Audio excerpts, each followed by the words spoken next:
Mafi bona toge Biafra rokobore amako kari amano uramo.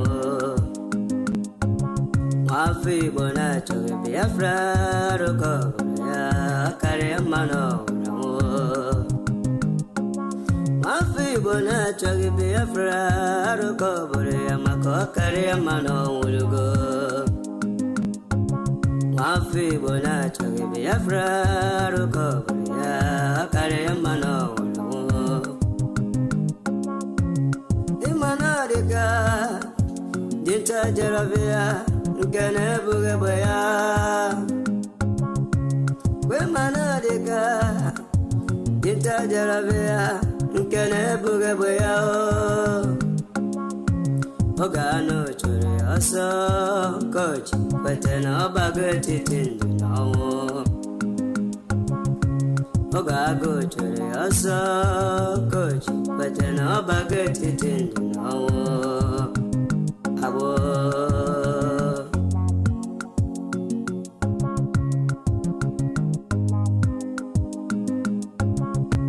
Brother Masikwala, Makine, Sirika, Kiweri, Sigiru, Basabo. As your Emma. Esene madam maki werendo gebego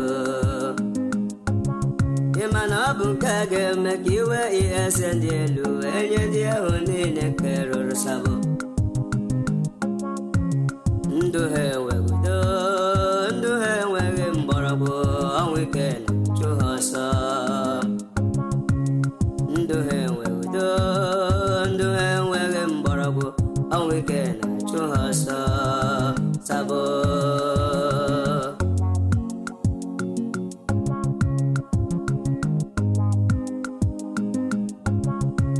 Otutu alala nike otutu wuru nike ni agbego kele ha Otutu alala nike otutu wuru nike ni agbego kele ha Otu akoga de mbe Biafra ga bia otutu ndega n'ụra Otu akoga de wo mbe Biafra ga biaru otutu ndega n'ụra Obodo ọma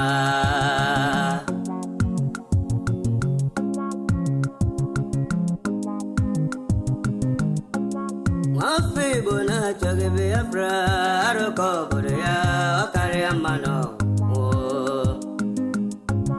Nwafọ Igbo na-achọghị Biafra arụkọ obodo ya ọ karịa mmanụ nwụrụgo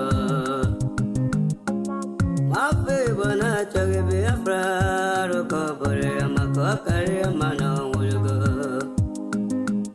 Nwanne m bịa nara Biafra doo bịa nara ya Ihe wedere gị mma broda Senator bịa nara Biafra Governor bịa nara Biafra Absolute bịa nara ya Amata ya ka ihe wedere gị mma broda Ụwa niile ya ala ụmụ Biafra ka anyị kelee Chukwu okike Asimo wanile yala mo Biafra kani kele tuko kike Onye furo no dibo Besi ayi mase na mo dikala dike Obya go wetobo gibo na abo Polugo no bonye tuko dijelalo Polugo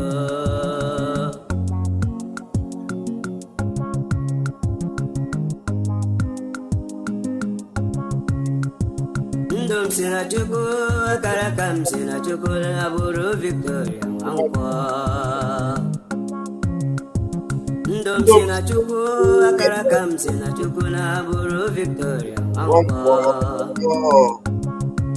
Afamolugo, ndem jakene nambole kolon wepugo.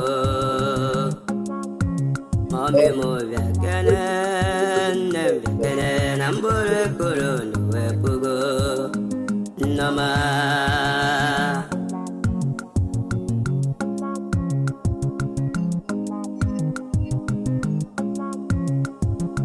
lawala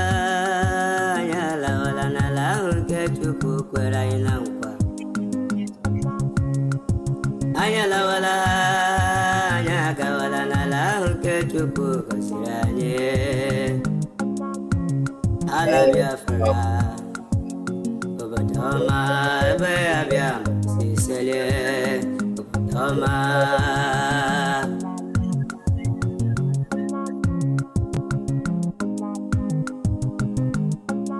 Ụmụ Biafra tinyere ike were oge ike tinyere ha wee chegide ala ha emere mmegbu. Ụmụ Biafra tinyere ike were ike ha nyere ha wee leda ala ha emere mmegbu. Akụkọ adịka nwanyị mụrụ nwa nke na-enweghara oge agụụ gụrụ Hausa ha ga-amata ụlọ ala Biafra bara ha.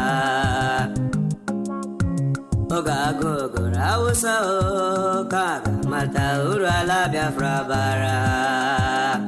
Obodo ọma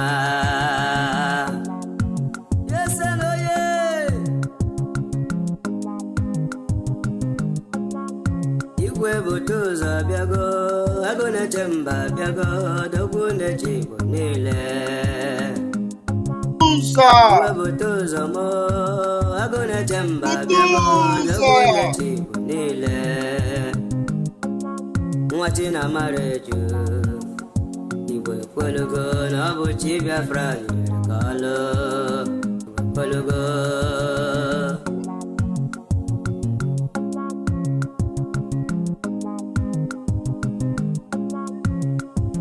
Ọha bịago ozi nwafọ nwa ọzọ si ka anyị dike m ụja ka mba.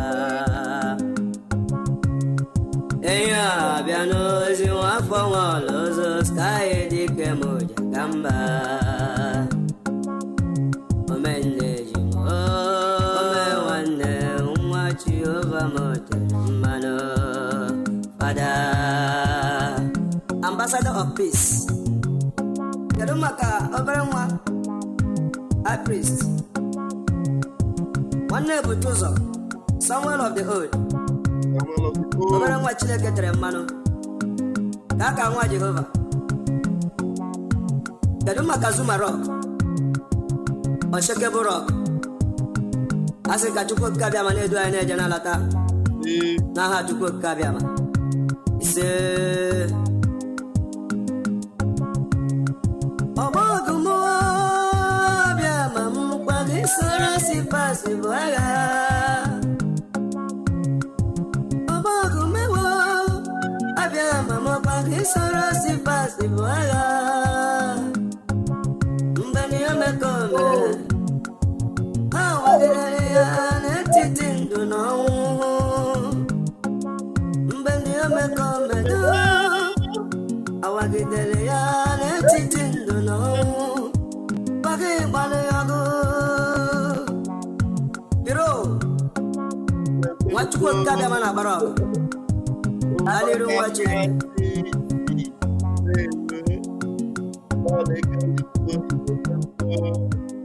Gladys Piaha ndewo, Adaigo nwa ụwa ndewo, Emmanuel Charles ndewo. Thank you for joining me. You're all welcome. Let's kick into the matter of the night.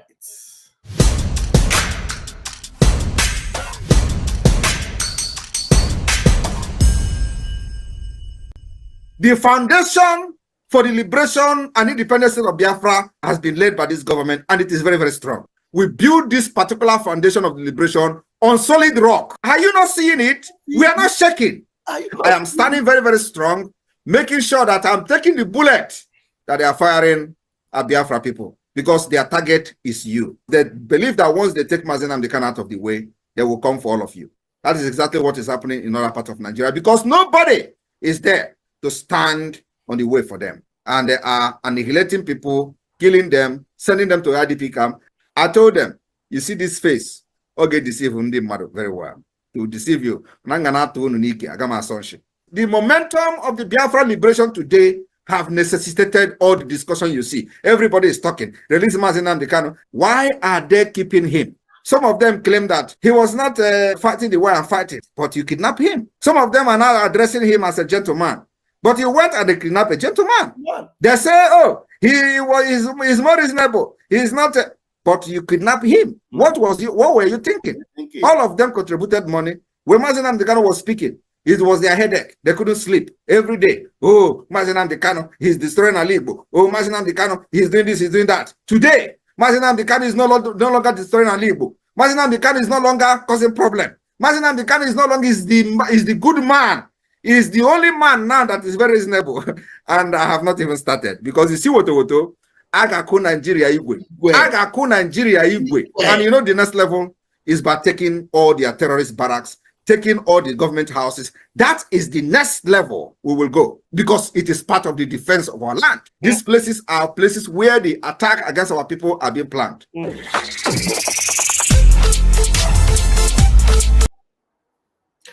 We are going to do wonders.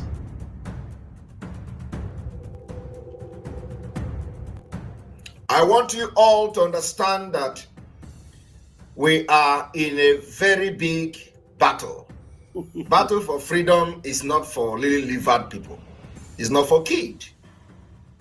Battle for freedom, they throw bombs, rockets for people to get freedom. So freedom is not meant for people that are too emotional. It's not meant for people that somebody will talk this and talk that and they begin to shiver. No. I am born for Biafra to come. And I'm going to help Mazi Nnamdi Kanu to get Biafra. Believe me. Go and mark today's date. I want to assure Biafrans, so long as you continue to stand on your freedom, I will be there for you. So long as you continue to maintain that you have a right to live, I, Simon Ekpa, will be there. Any day, anytime. All right. Thank you very much for joining me. My name is Raphael Chiamaka Jere, also known as Pastor Vam Vam Vam, Pastor Agape Love, the armor bearer of the Prime Minister, Biafra Republic Government in Exile, the egg breaker, the Gidigbam Pastor. You're welcome tonight. It is Friday Night Live with Pastor Vam Vam Vam, and it's an open mic tonight. The link is there already. Let's get it started.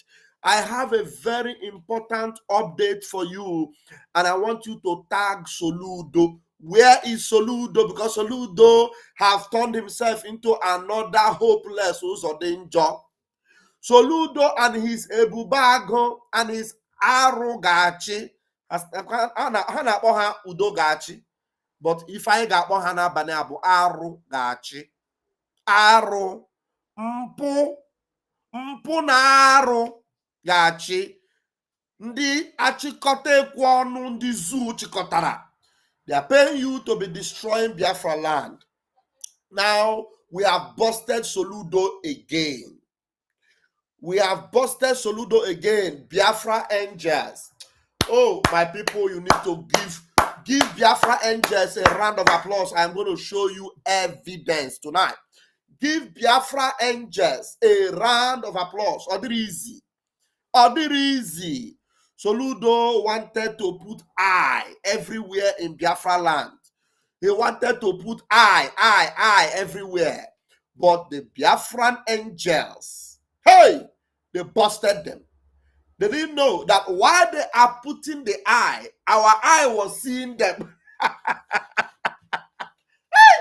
Soludo, you need to learn. And the only thing is that you must learn in a hard way. Soludo, you must learn in a hard way. Chineke ga-akpọ ọkụ Soludo. Chukwu okike abịa ma pụrụ ime ihe niile ga-akpọ ọkụ. I have another video to show you evidence of what Ngozi Arabu Fulani plan to do to our Prime Minister. The same thing. They have also planned to do it to Ibrahim Traore, just to show you what would have happened to PM had he been PM was not wise enough to reject the perfume that was coming from Ngozi. There's a lot that is going to happen tonight. I want you to share this video and let Biafrans know that Soludo, we're going to start with Soludo. Soludo, you a shameless idiot. Ifere megbuogi Soludo. Ifere megbuogi Soludo. So you want to be monitoring Biafrans. You want to be monitoring our angels. But you don't know that anya naga warawara. Uku naga warawara naga kutea. Or uku naga warawara. Anya nele warawara na hoya. Okay, what idea? Biafrans, look at what Soludo and his Achi decided to bring to Biafra land. But our angels in that particular location, they were smart enough. They identified it and then they busted Soludo.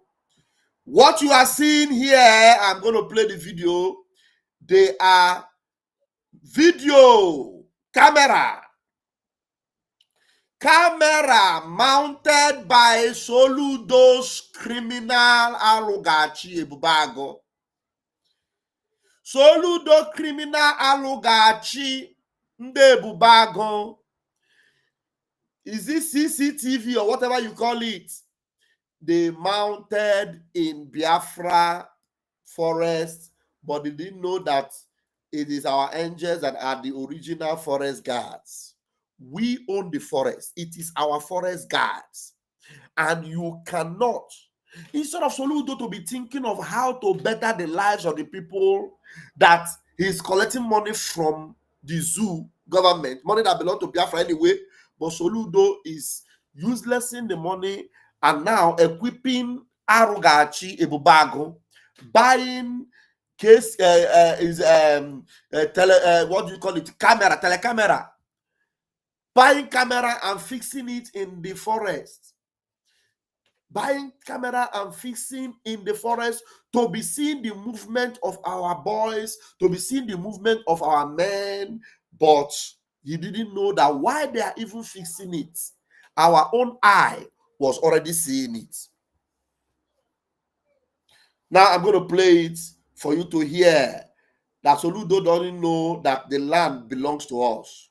Listen.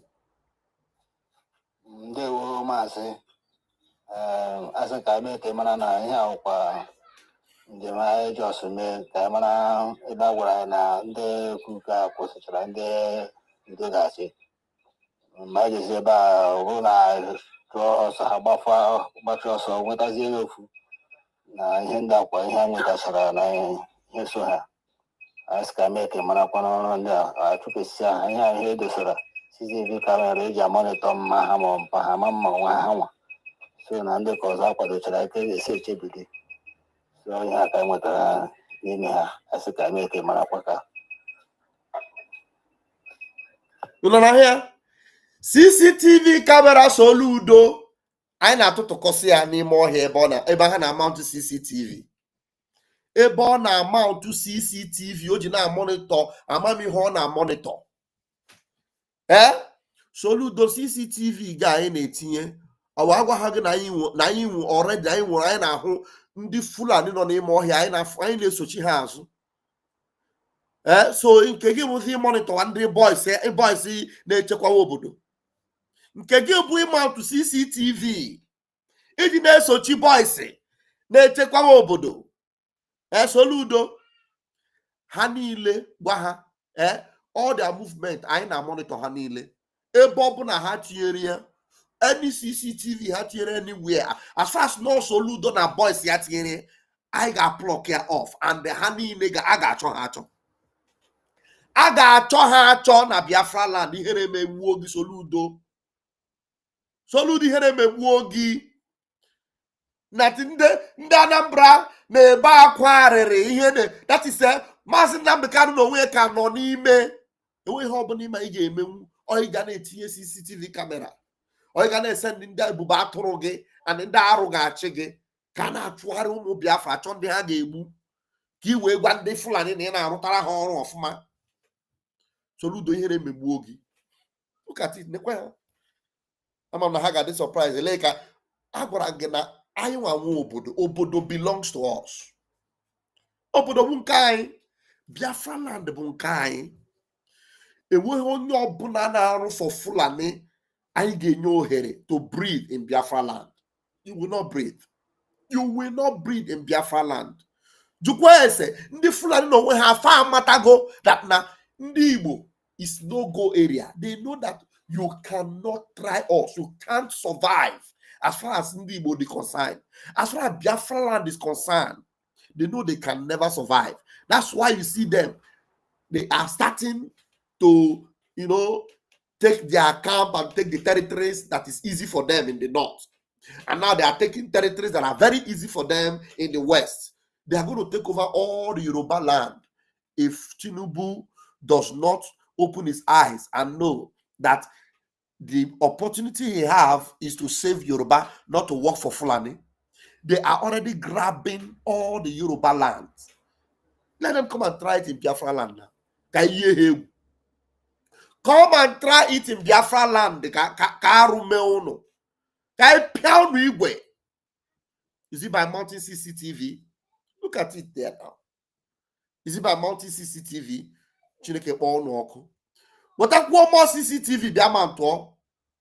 Ka ị ghasa ya. Chineke akpọọ n'ọkụ. I'm going to play another video for you. Ndị Fulani ekwetago no na-eme. They have already agreed that, look, it is not easy to get these Biafra people in a no-go area. Let me bring that video first. Let me just bring it direct instead of remove this one. I'll open that one and play it. Now you're going to see this. Listen as our sister here will actually explain what the Fulani are complaining already that Ndi Igbo, easy for them, and it no go easy for them. Now they don't agree, say it no go easy for them. Now watch this. In a surprising revelation, a Fulani militant group has admitted what many Nigerians already know, or few outsiders won't accept. Igbo land is impossible to conquer. According to the group, strategies that worked in other regions have always failed in Igbo land. Why not? The group confessed that they could install emirs elsewhere, but not in Igbo land, as the Igbos are simply too stubborn, too united, and too determined. They described the Igbo spirit as sharp and discerning. And the moment a stranger sets foot in the land, the people quickly know your mission. If you come in peace, they will welcome you warmly. But if you come to dominate or fight, then you will meet resistance that can shake even the strongest army.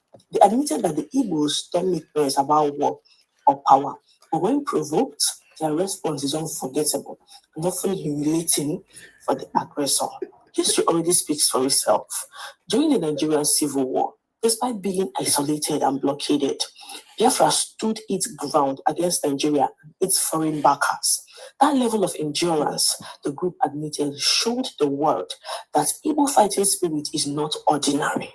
While this statement by the militant group reads like a warning, the best response from Igbo people and from every Nigerian is to turn strength into peace. The point is not to celebrate conflict.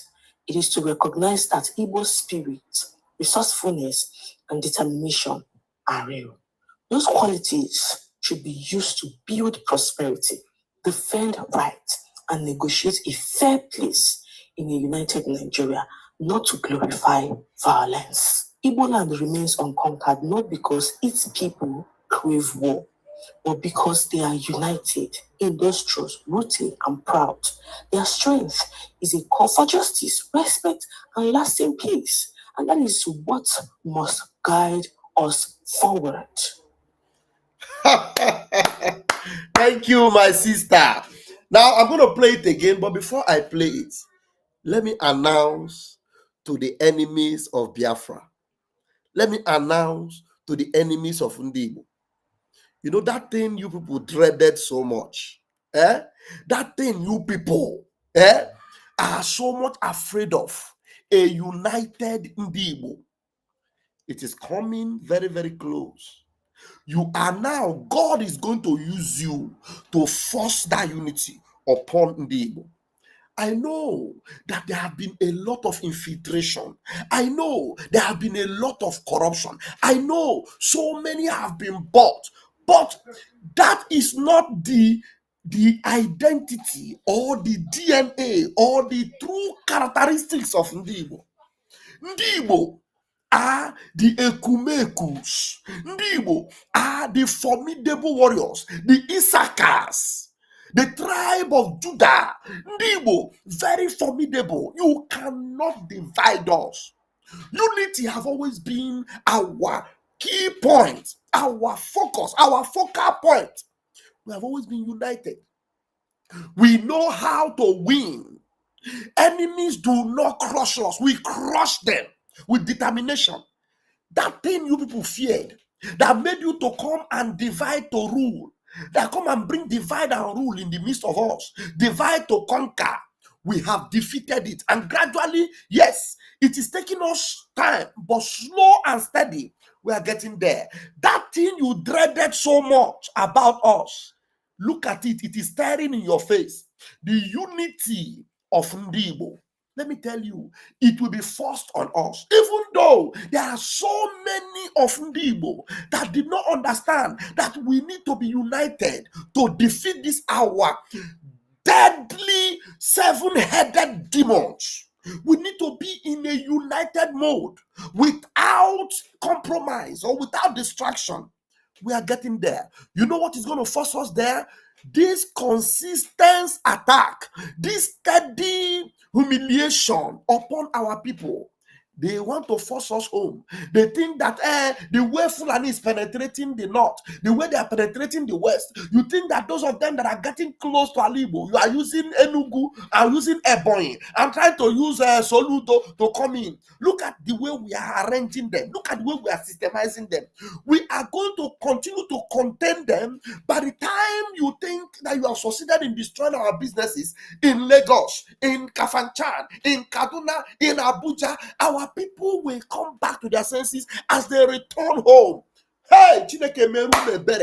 A united Igbo land, a united Biafra, you will never conquer. That is why Britain knows very well that when we are united, it is impossible to defeat us because we do not stand alone. Because one with God is always majority. Because when one stands united together with his brethren, one single Igbo man will chase 1,000, two will chase 10,000. It is from us that quote came out. The quotation that one will chase 1,000, two will chase 10,000. Hey, it came from us. You are about to see the manifestation. It is us that the Bible wrote about and said, you will see the manifestation of the sons of God. We are the sons of God. Go and check throughout the whole universe. There is no tribe under the face of the sun that their name goes in line with the name of God. Chukwebuka, Chikamso, Chinonso, Onyekachi, Emenike. Oh my goodness me. Go and ask anyone you know. We are the only one that share the same DNA with Chukwokikapiama, the Almighty God, the creator of the universe. Ask of us. We are the Igbos. We are Ndibo. Igbo mean Ndibo, the ancient of days. We are the owners of the ancient landmark. We are returning to the landmark. And I want to assure you, as I bet you with my 10 fingers and my 10 toes, you cannot defeat the Igbos. That thing you dreaded, it is staring you on the face right now. And believe you me, try us and you will see. Try us and you will see. You cannot conquer us.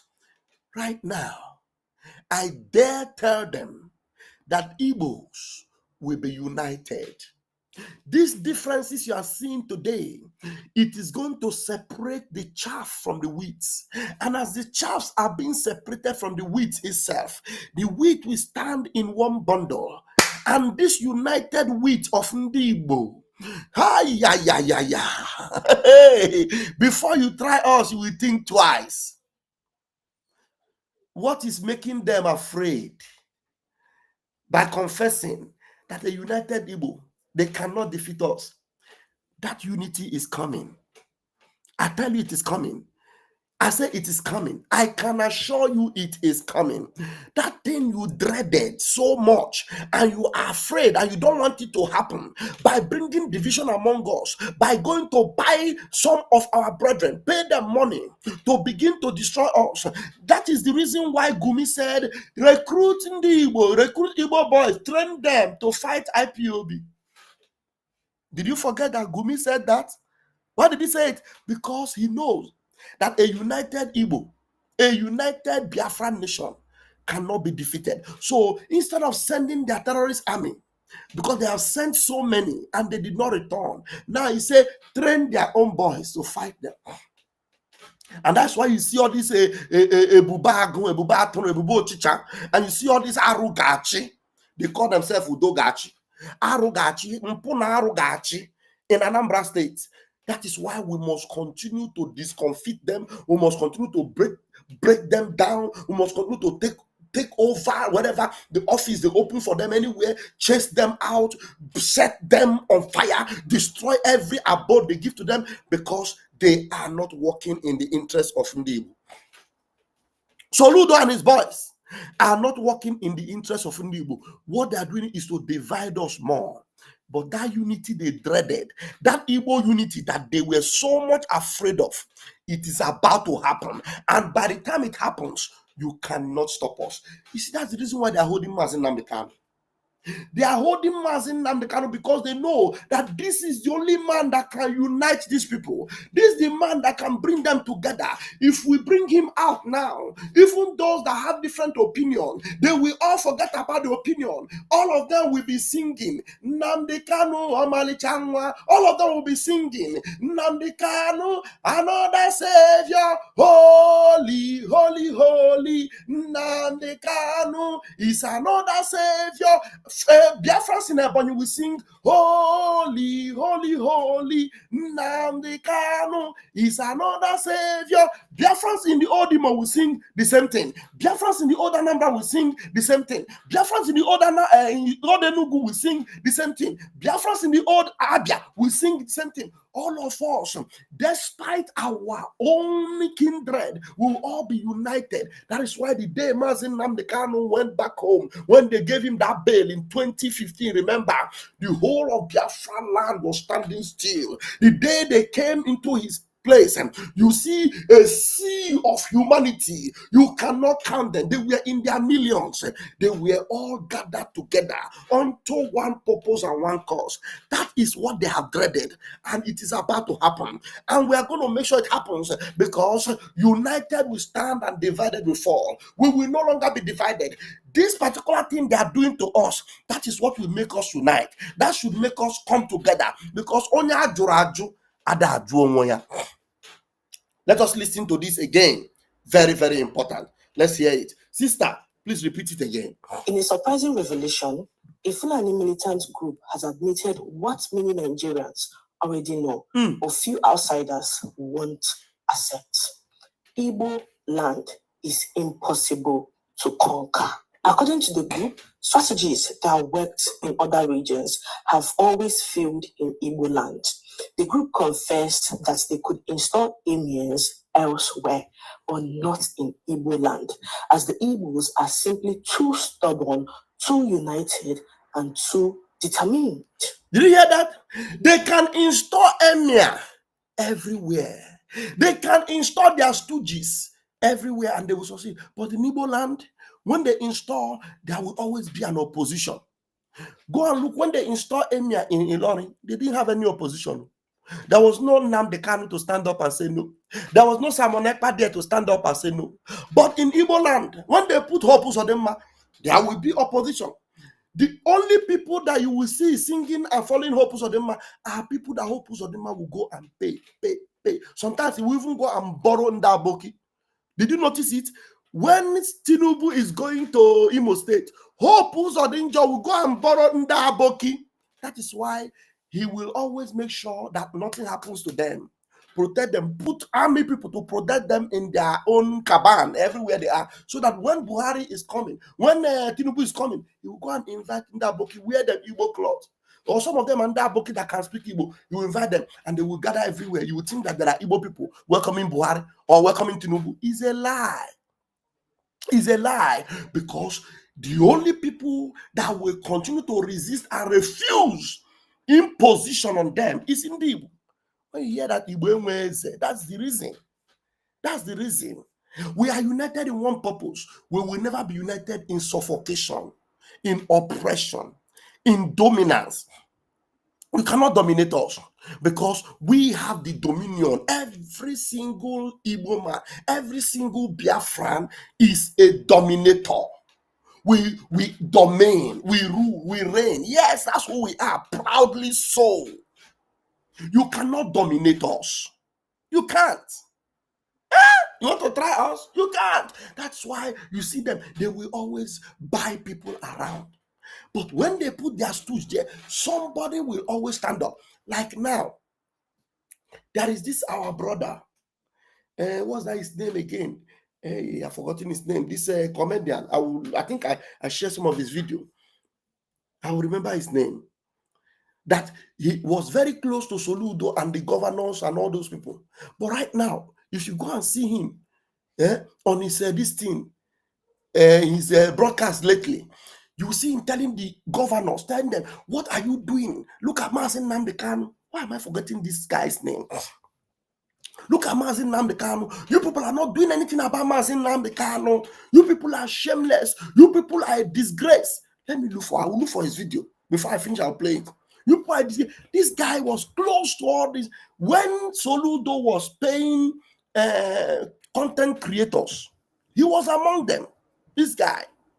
Let me look for this guy. Let me look for him. What's that? This guy. We can for this guy. No, okay. I think I shared this video on Facebook today. I shared. Look at him. What's that? His name again? I forgot this guy's name, but let me bring his video so that you people tell me his name. I've seen his video now. I forgot the guy's name. I'll bring back this other video, but let me first of all bring this boy. I've forgotten his name. I'm sorry. He's a popular guy, but sometimes because of their affiliation with all these politicians, sometimes I don't care about them, honestly. This is the guy. Nnamdi Kanu mere ndị Igbo adị wise today. Man a na-eri anyị eri. Till ụwa asaa, the world will still remember, and ndị Igbo and non-Igbo will remember who is Nnamdi Kanu. A selfless leader. Who will remember me of this guy's name? What's that his name again? This guy, his name is not everywhere, but this is not his channel. Somebody tell me this guy, his name. He has done so many videos recently where he's blasting the Igbo governors. Somebody tell me his name. Not Okurora. This is not Okurora. I know Okurora. Even Okurora said sometimes I forget his name. This guy, somebody should tell me his name. Let me play it so that you hear what he said here. There are many of his videos that are Nnamdi Kanu mere ndị Igbo adị wise today. Man a na-eri anyị eri. Till ụwa asaa, the world will still remember, and ndị Igbo and non-Igbo will remember. J-Pack, that's his name. His name is J-Pack. J-Pack. Very popular Biafran. He doesn't identify with this Biafra thing openly, but he doesn't joke with Mazi Nnamdi Kanu. Even though Soludo, when all these politicians, they are paying their content creator, I think he's part of those people that will, campaign for this, Ndi Igbo land and all what have you. But right now, if you see the alacrity and the power with which he is supporting Nnamdi Kanu, he even goes to court. He goes to the court. J-Pack, that's his name. He goes to the court to represent Nnamdi Kanu. to stand with the family of Nnamdi Kanu. Do you understand? So that is the unity that Biafra needs, and it must happen. That is unity that they are afraid of. Because when all these people, sometimes you see they will be against Simon Ekpa, they will be against Nnamdi Kanu, but when it matters most, you see them, every one of us will unite. We will unite. And by the time we come together as one, hey, anya pia ha go. Anya pia ham piakasi. So the only people that will lose it and will lose out completely are people that have Fulani blood in them. People like Ngozi Orabueze, people like Ogechukwu Nkere, Isaiah Anyogo, with Fulani blood in them. They will be disgraced and pushed out because their own is to destroy, not to even unite Biafra. Look, you will see most of his video. I need to see some of his video. I've been sharing some of his video lately, whereby this man, there is this idiot called Udele. You will see the way he's blasting Udele. There's this other bastard called Ikenga. You see the way he blasts Ikenga, blasting them, blasting the governors. Because there is only one thing that should unite us: unity of one purpose. We must know that all these people, their target is also to destroy us.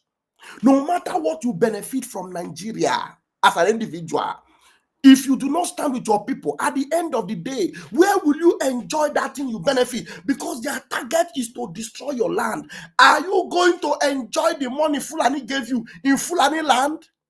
At the end of the day, you will still give it back to them and your life will be wasted. The only place you will enjoy life is in Biafra land, your own territory. That is why this unity of purpose is very important. Very, very important. And I want to tell you, in case you don't know, they are afraid of us being united. They are afraid. A united house, hey, it is difficult to bring it down.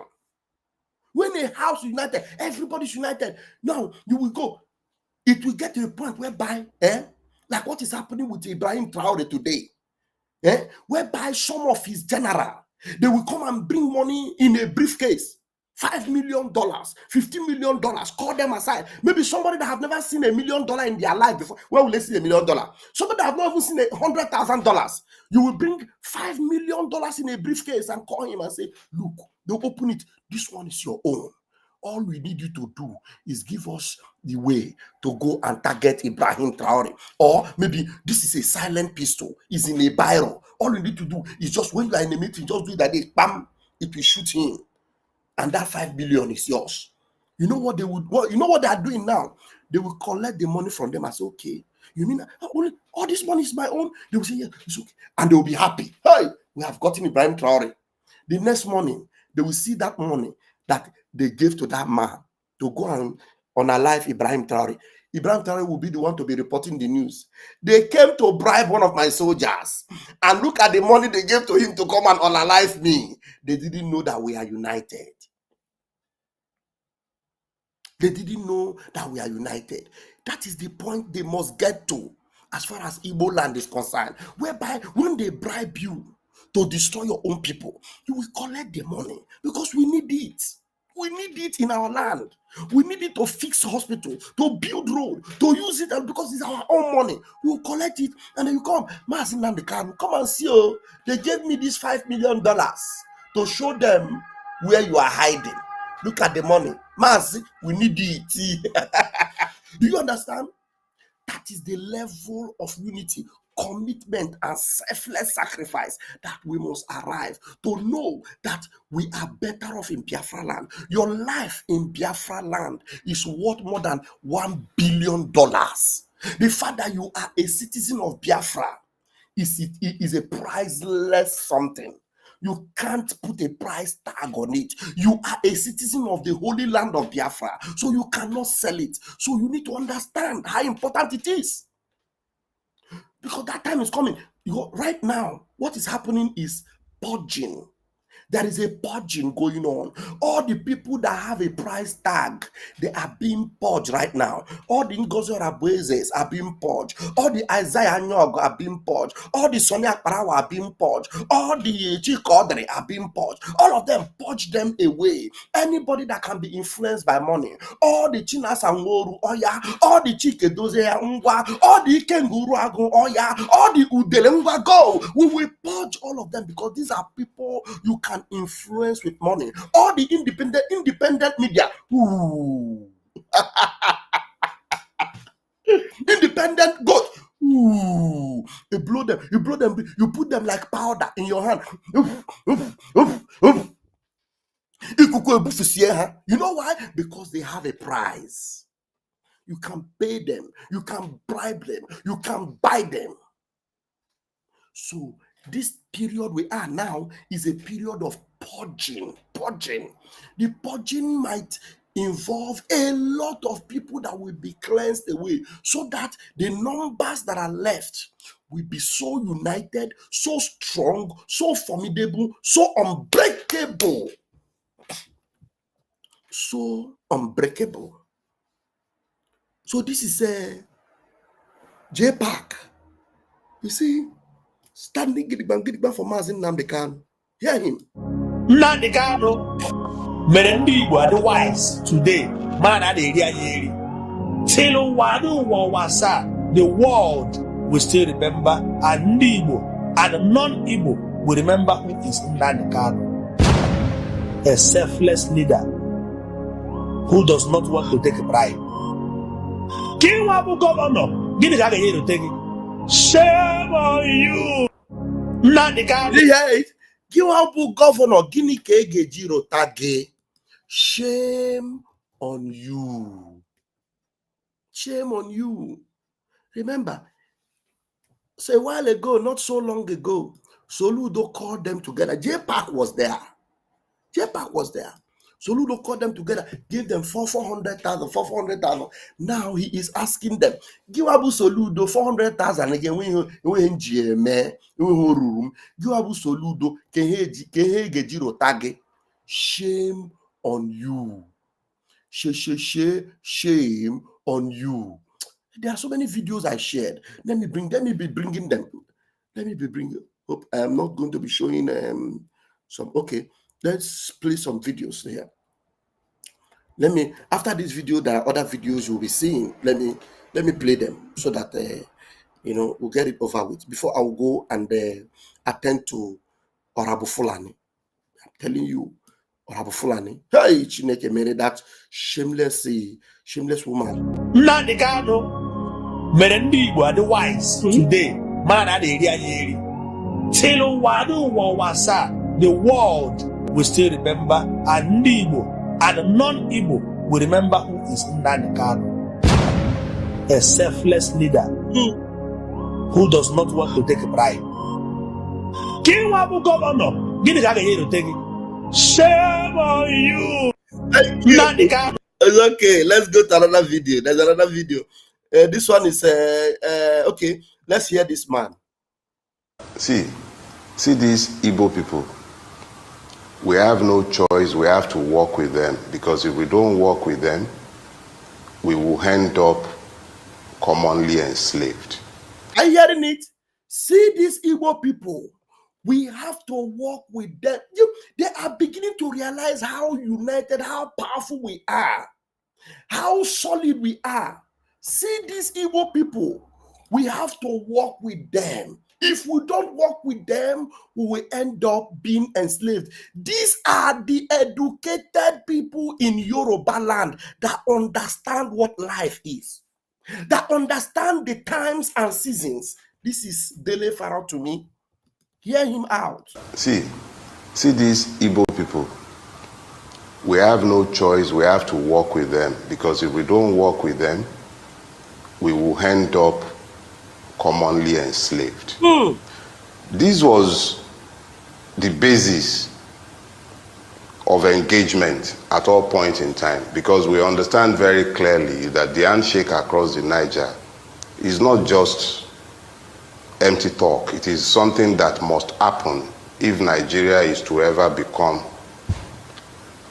the dream of its founders, which was that nobody should be enslaved by any part, and all of us should be able to develop at our own pace based on true federalism. When we work at cross purpose with each other, we have been mutual losers. See these Igbo people, we have no choice, we have to work with them, because if we don't work with them, we will end up commonly enslaved. Thank you. That's the truth. 100% truth. If they don't listen, now then happy. Let's see, there's another video. Okay, this man, this young man, I don't know him before, but I heard him today. I want to hear what he has. Why is it that all the radio stations in Southeast, they don't want to use their ear to hear about Nnamdi Kanu?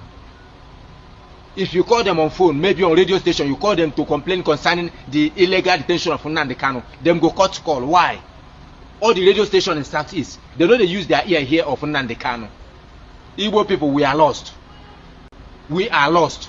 You people are trying to make us forget Nnamdi Kanu, but it's not going to work. It's not going to work. Are you hearing it? I said they are pushing us. Hey, push man, push man, push man. I said push man, push man, push man. And they push, push. They are pushing us to the point whereby we will say, hey, Okori, Okonkwa, Kelenna, Kebununa, Ngano, Osubirile no, Kaichika Kono. Even those that didn't have the intention of uniting and working together for one common purpose, because of what Nigeria is doing to us now, we have no choice. So we have no choice. So we must come like a bundle, and together like that bundle, and we, as far as we are united, doesn't matter how many we are, but that united man, united. You know, if it is 100 men united, 50 men united, 20 men, it must be united, not the divided house.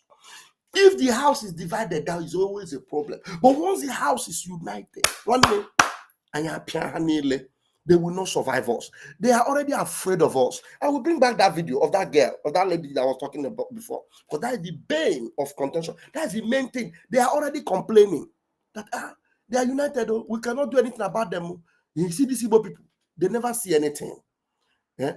Mazin Nnamdi Kanu told them in this video. Listen to Mazin Nnamdi Kanu himself. Even the dry bones in the graves,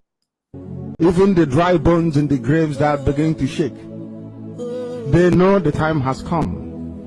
It's a shame that some people who are still living don't understand that, especially Igbo traders in Lagos. Osetigo. Ladepo is the first phase of this very deadly salvo.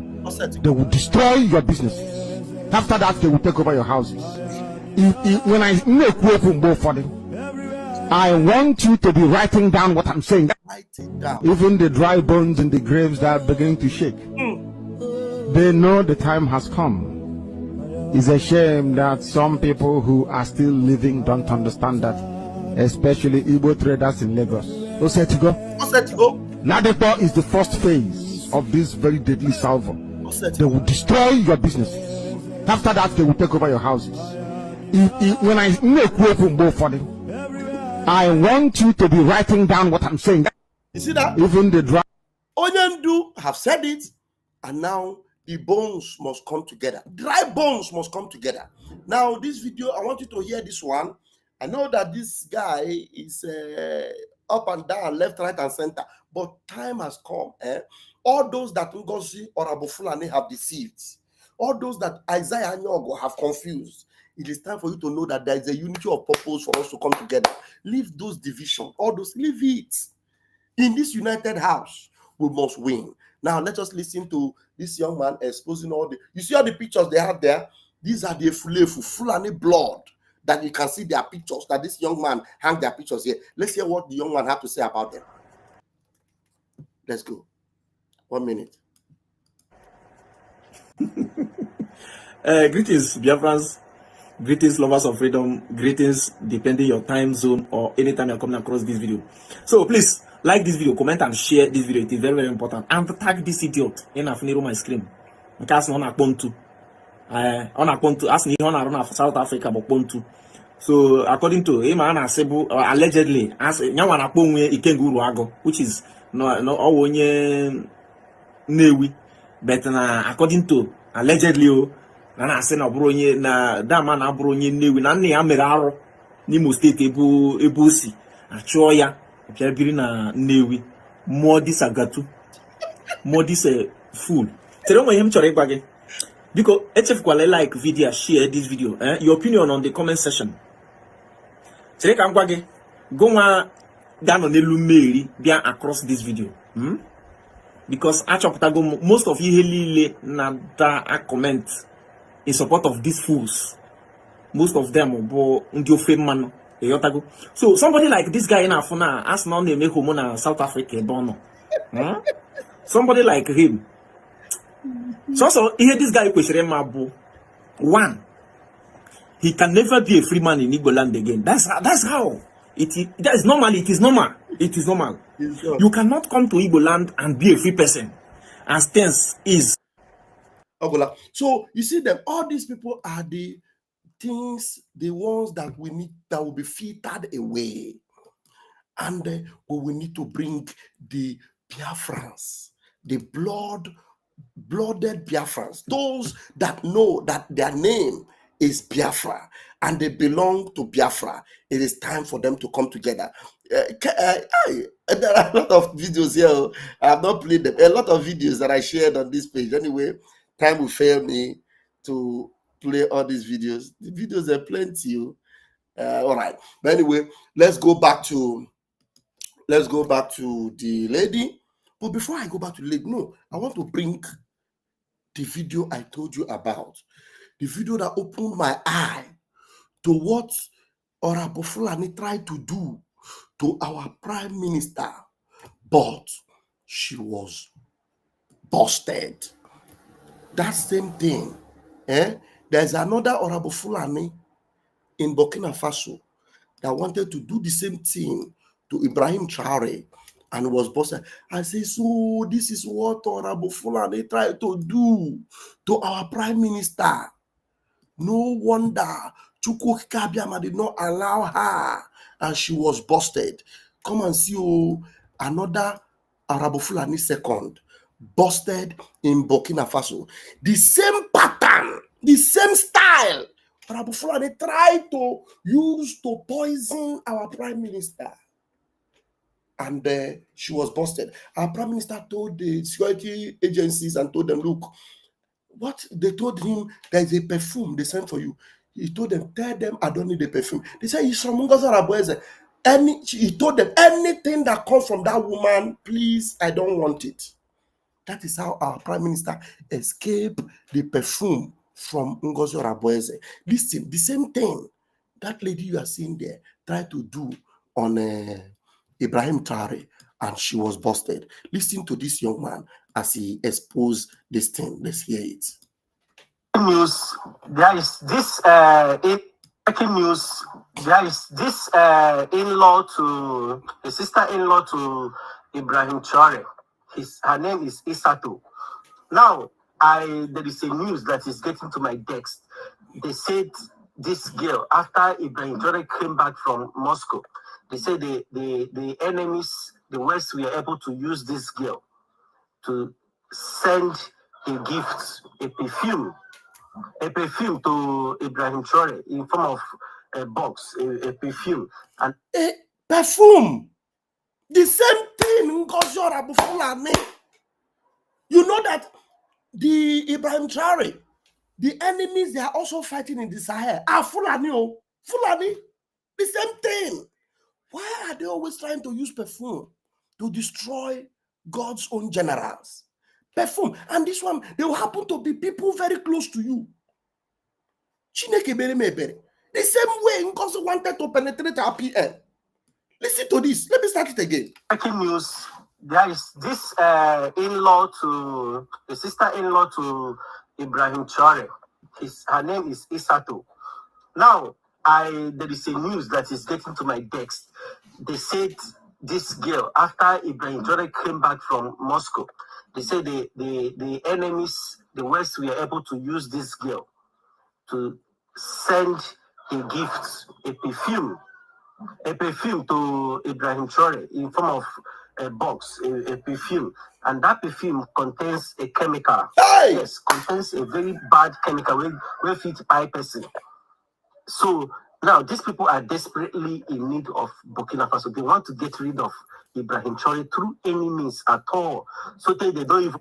The same way they are desperately against Biafra. They want to take this. You know, remember they use Delilah. They try to use Delilah also. The closest person to you, they try to use Delilah to destroy Nnamdi Kanu. The same way now they want to use Ngozi Rabufulani to destroy our PM. The same way they want to use this one to destroy Ibrahim Traore. Why are these people so evil? Chineke me. Of Burkina Faso, they want to get rid of Ibrahim Traore through any means at all. So they don't even. So if Ibrahim Traore cannot trust his own brothers and sisters anymore, we go trust for that country. Now this thing now is making me to understand the way any person will mean well for any African country, the way that person they take by. You go to say by natural. Some of them will die of cancer. Now I could remember the case of Dora Akonile. This thing they make me they believe say something they tell me say Dora not by natural by at all. Yes, at all. They tell me say Dora now that kind of a film they give her where cost that woman, because that woman she's a freedom fighter. Yes, she single-handedly made Goodluck Jonathan president. The time where our president by that time, that's how they hide them. That's how they hide them. Dora Akonye come out talk something. Now Dora Akonye, I don't know whether he reached 3 years or 4 years. Dora Akonye don't buy. Now there is something these people are doing to Africans. Now, if this guy Ibrahim Traore was not conscious enough, because everybody where they in where they beside him, anybody where they beside him now are suspects. Yes, now suspects. Now, if to say this guy did not understand the way these people are operating, if I use that perfume spray, if you spray and finish before you know him, you will begin this.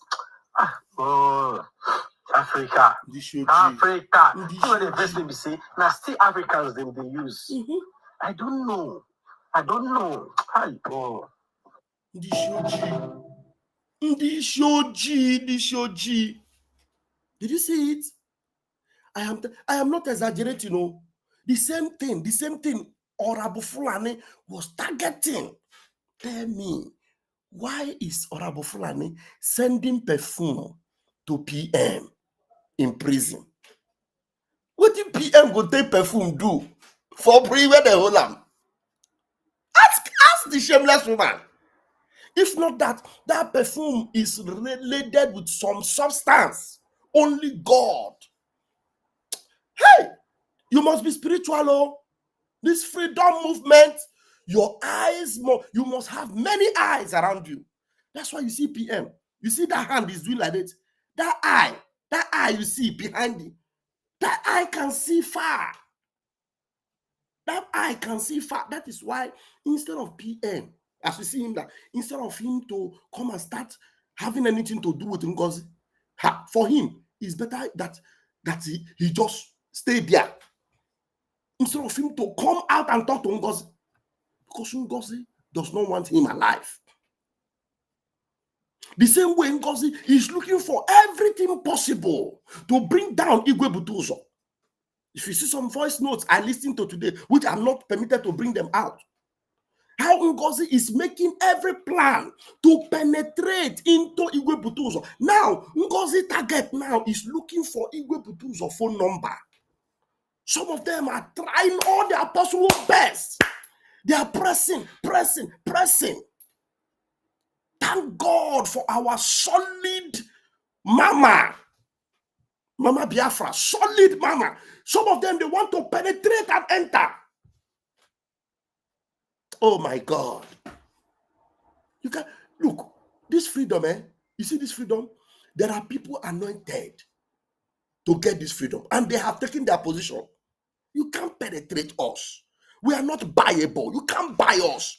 Sometimes you see some of them, they will begin to do some investment. They will be doing investment. They have a target. Oh, they have a target. They have a target. Before Nelly Ofebu was able to bring down Nsima, do you know what Nelly Ofebu invested on Nsima? Nsima that was talking about Biafra, very strong. The way he was voicing. Somebody told me and said, you see this Nsima? He has a prize. He has a prize. When the time comes, they will buy him. And it happened. Even Sonia Akparawa, if somebody tell me that Sonia Akparawa, hey, Chineke Nonye Bere, he has a prize. Eh? So God forbid. What will you gain to destroy this freedom movement? When you see, you know how many lives that have gone? You know how many souls that have gone? Just like this Ibrahim Traore. You know the sacrifices this man have made for Burkina Faso? You know, now they want to enter him through the sister, or not sister-in-law. Also, let me see, who is this girl? Also sister-in-law. There is this in-law to in-law. Sister-in-law to Ibrahim Traore. Sister-in-law. Can they use it for this one? But our PM, our PM is solid. There's one they used to call Alenora Super Chat. How many of you remember that one? Alenora Super Chat. Do you still see that one? Gone. Disappear. They come different style. Different style. They enter. You don't know their intention. But you know what amazes me is that some of them, they will be coming very close to the main man. That's when Ngozi will be doing her thing like this. That thing went down, you push it up. Bang. You be dancing. Forget it. PM no get what he want to take you do. You don't get what he want to take you do. Because his target is the freedom of his people. Freedom of Biafra.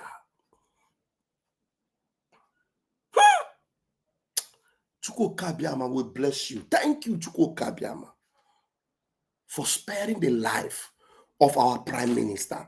I'm telling you, had it been PM collect that perfume, and put it in that prison, I'm telling you, because Ngozi's target is to make sure PM is unalive so that she will continue to deceive Biafrans.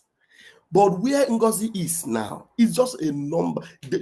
Everything about her is numbered. Everything about Ogenkere, as I know, is numbered. You just deceive. If it is money you want to use that money. Time will come. You will lose. You will be pushed out. You will be disgraced. Because there's no amount of blackmail you can use on RPM. Had it been RPM, is not a man with self-control. A man that knows that what I'm doing here is freedom, not a wine or mwasa. It is freedom. He would have fallen. Imagine he used that perfume. Or imagine Ibrahim Traore used that perfume. A very easy catch for Macron. And this one would have also been very easy catch for Tinubu and Musa. Very easy. But God said no. Chukwu Kabiama, he said no. Now, Ngozi's target is the men, angels on ground. But I can guarantee you that you are a loser. You can never come close to our men. Amubege, you no go succeed. In the mighty name of Chukwu Kabiama, you can never succeed. A loser, and forever you will. Yeah. Thank you, University, for joining me. Let me bring you in. It's like you know that if I didn't see anybody, I was about to round up. So the longer we stay here determines on how our people are ready to engage tonight. I'm ready to stay here for another 2 hours. But if we don't engage, I've delivered my gospel. So all we can do now is open mic interaction. 1 hour is enough for me to talk. I've talked. Now it is your turn to talk. University in Kendi Biafra, grab the mic and watch Chineke. Ndewo, Raphael.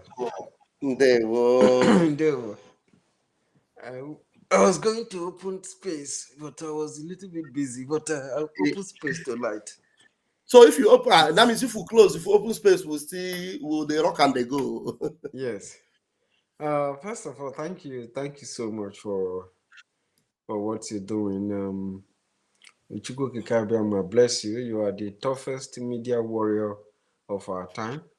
And I think that you are one of the greatest media warriors on the time of Oyendo. So we give you that credit and for the fact that you are not moved, you are not capitulating, and you are very resilient to these things. And because you understand the use of this media, and that's what our people are using to do manipulation against Umuchidiki. So we applaud you for standing out for us, and Chukwu Kikabiama will continue to be with you and be with all our leaders and all the Biafran government Biafran government in the cabinet, the BGC and the CRC that God have ordained to do the needful for Biafran people. God will continue to bless them and give them wisdom. And of course, our second pope, who is in the hands of the colonial masters in Finland, we pray that Chukwu Kabiama will continue to see him free and give him the required freedom he needs, because he's an innocent and a very righteous man. He's the ambassador of peace. Simon Akbar is the ambassador of peace. He wants the best for Biafran people. He wants the best for Africa, not only Biafran people. But you can see how the enemy come with us. They bear our name. They sang the same song with us. They prayed the same prayer with us. But they were with us to execute their evil plan. While we think that all of us are the same. You know, these saboteurs, they come from different forms, and their actions are very, very diversified.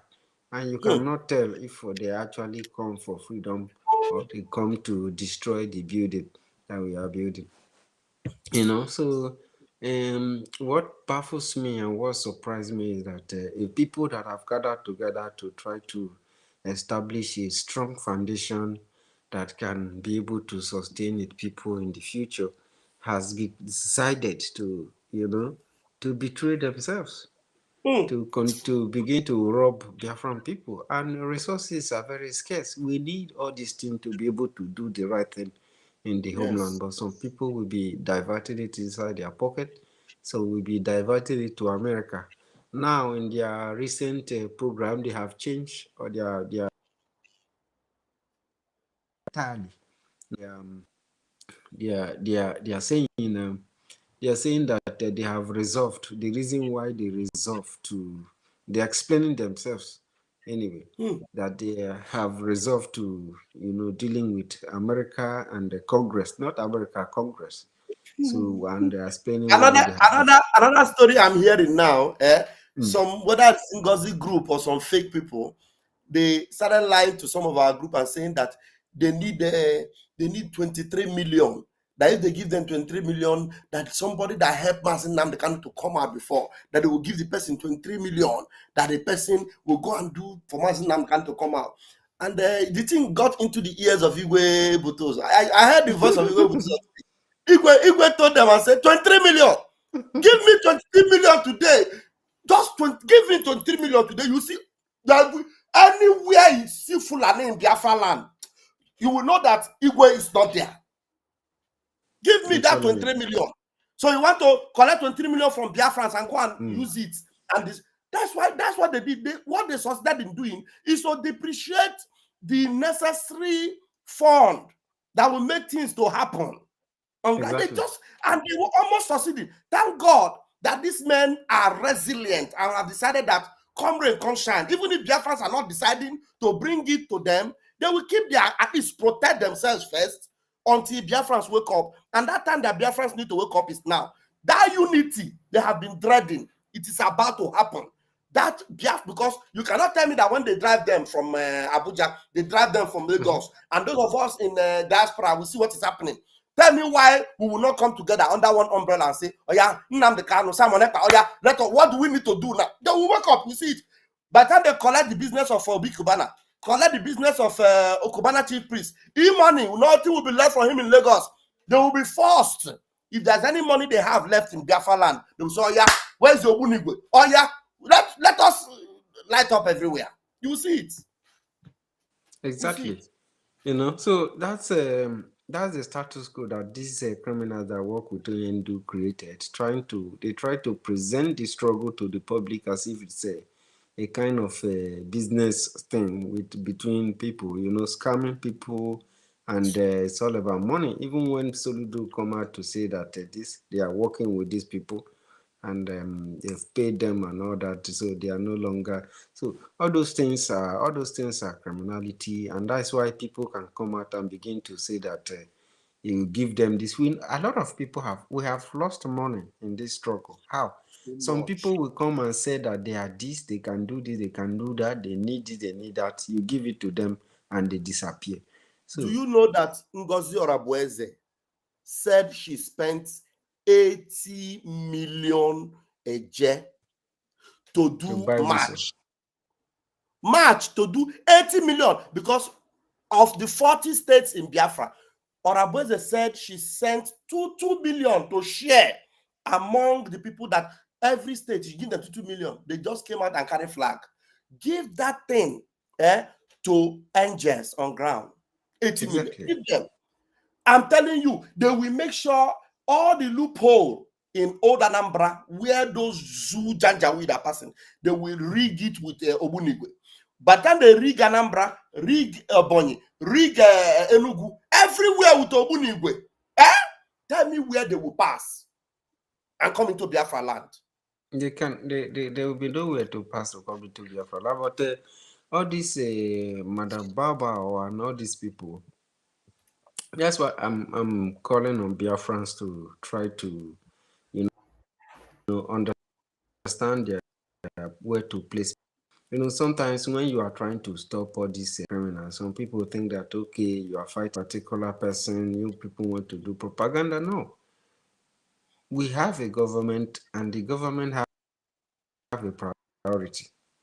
We have to put the resources where the priorities of the government lies. Done redeclaration. We have to protect and begin defense of what we have redeclared. But you cannot push us out of the track before we can get to where we are going. You want to jump. You want to jump over everybody. You will match people, you will injure people, and you yourself, you will injure. So when people are calling you to order, they are trying to help you, not to destroy yourself or destroy the movement. We are doing. We are trying to let you know that very wrongly. We have to do, dear friends, we have to begin to do the necessary things. We have to begin to do the right thing, and we know the necessary thing and the right thing to do. We need the resources. The government have prioritized the resources. And by now, it's supposed to be a lot of water and so many other things going on. You don't listen. People will talk. You don't listen. Okay. Okay, university. Can let us give Uzo some chance to also. Yes, Uzo, welcome, sir. Go ahead. Hold on. Uzo. Okay, Uzo, if you are not ready, let university continue. So when you are ready, you let us know, okay? Okay. Uzo, are you there? Uzo. Okay, university, go ahead. It's like he's not ready yet. I don't know if I'm having my voice is still cracking. You let me know. No, your voice is coming out very clean. Thank you for joining us, Mandeliz. Thank you so much for joining us. Bless you. Go ahead. Uzo is not hearing me. I don't know. Maybe he's doing something else. Thank you.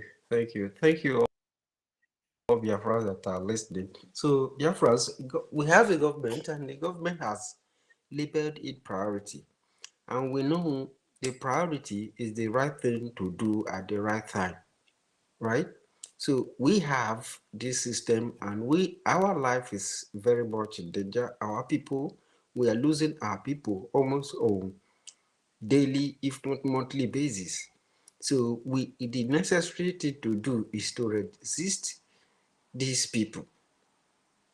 So the major priority, the primary priority, is the students and their lecturers and their teachers and their principals. So these people have to undergo this training. They need these resources to be able to pass the exams. Exams are at hand, because any time that the enemies of the Biafran people's freedom bring arms or bring political propaganda or anything into the land, they are putting our people to test. And we must be able to pass that test without failing. Because they told us that they will teach us a language that we will understand.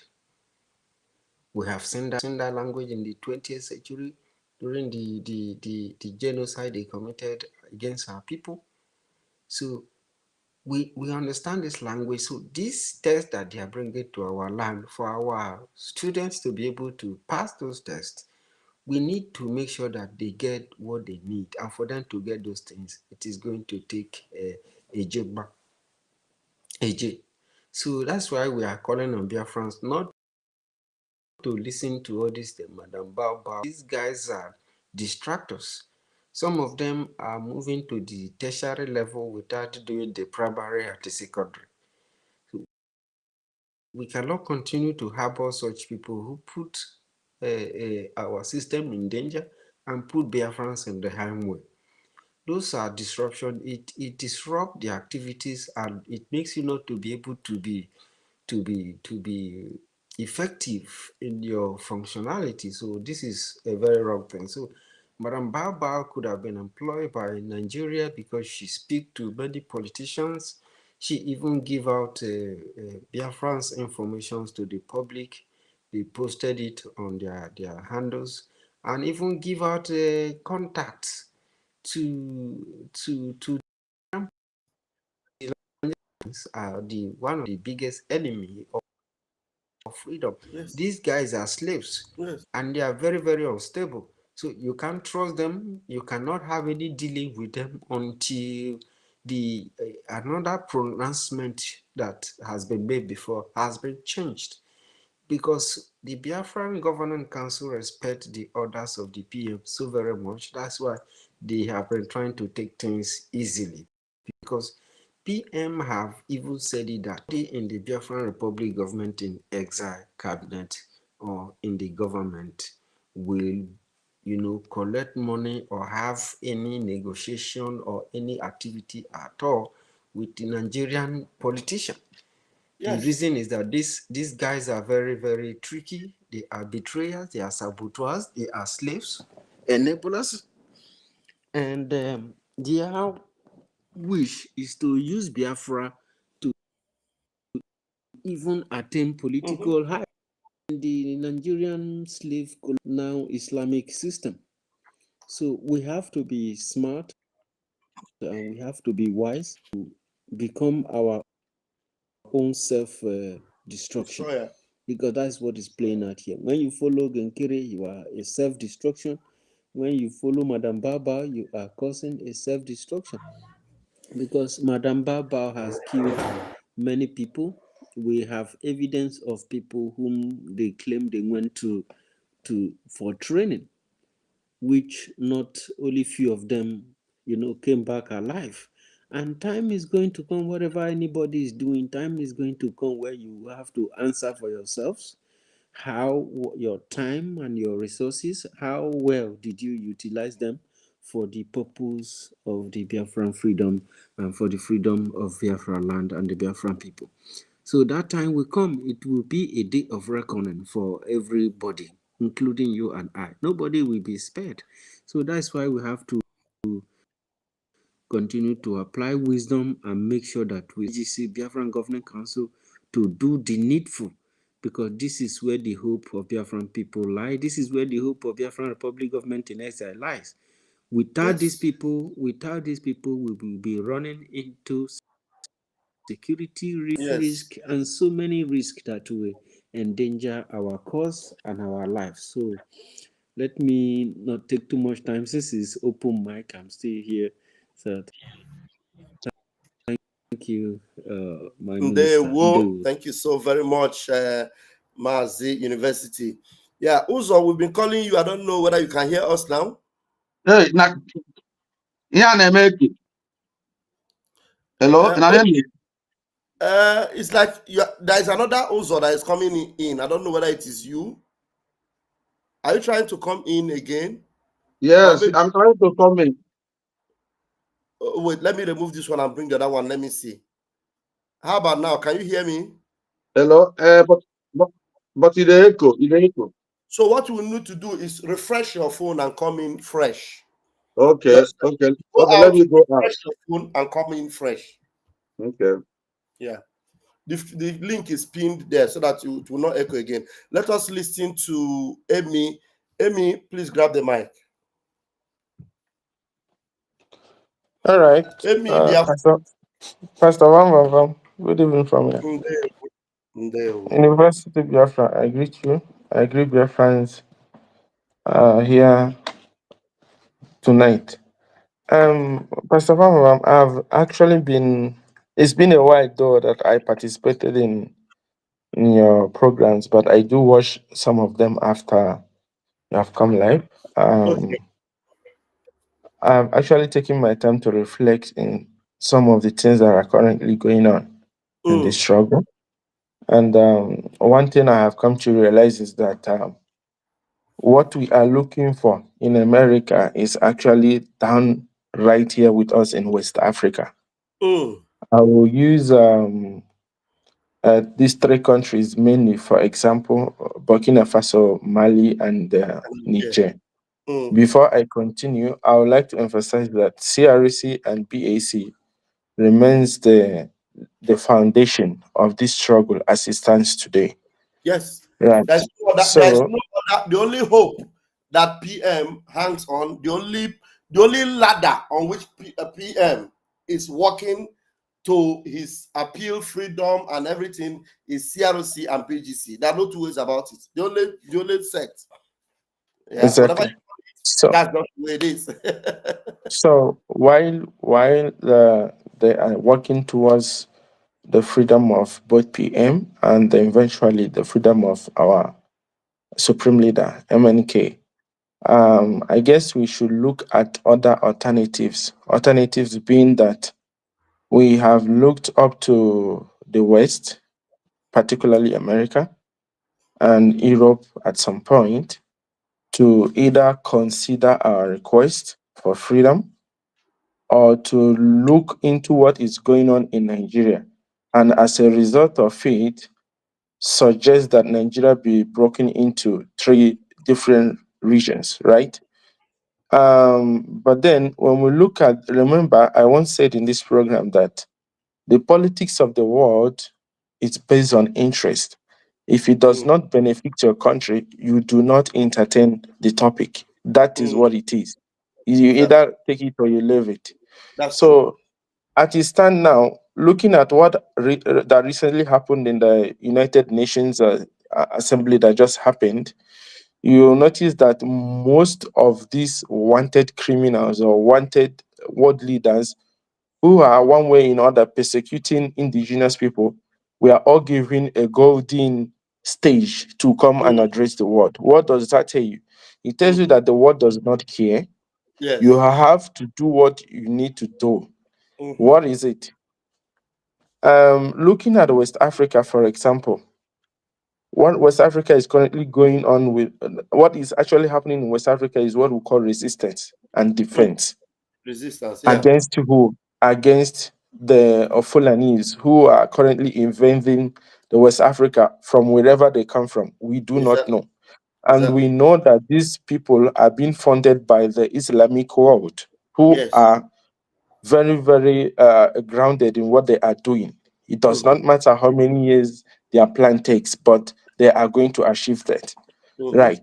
So how do we then come against these people?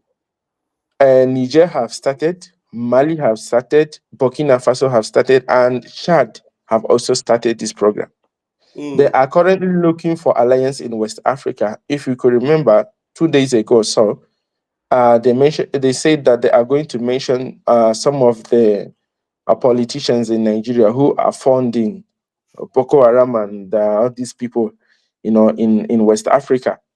And we also how a sitting governor from the north went and met with the Niger military But leader. you know that they actually mentioned some of the names, but the press did not reveal it. They actually mentioned. Yes, let me look for that video. While you are talking, I will look for that video of somebody who went to the original file where they actually. So what it means is that we at this particular point we do need America at some point, but at it stands now as a priority.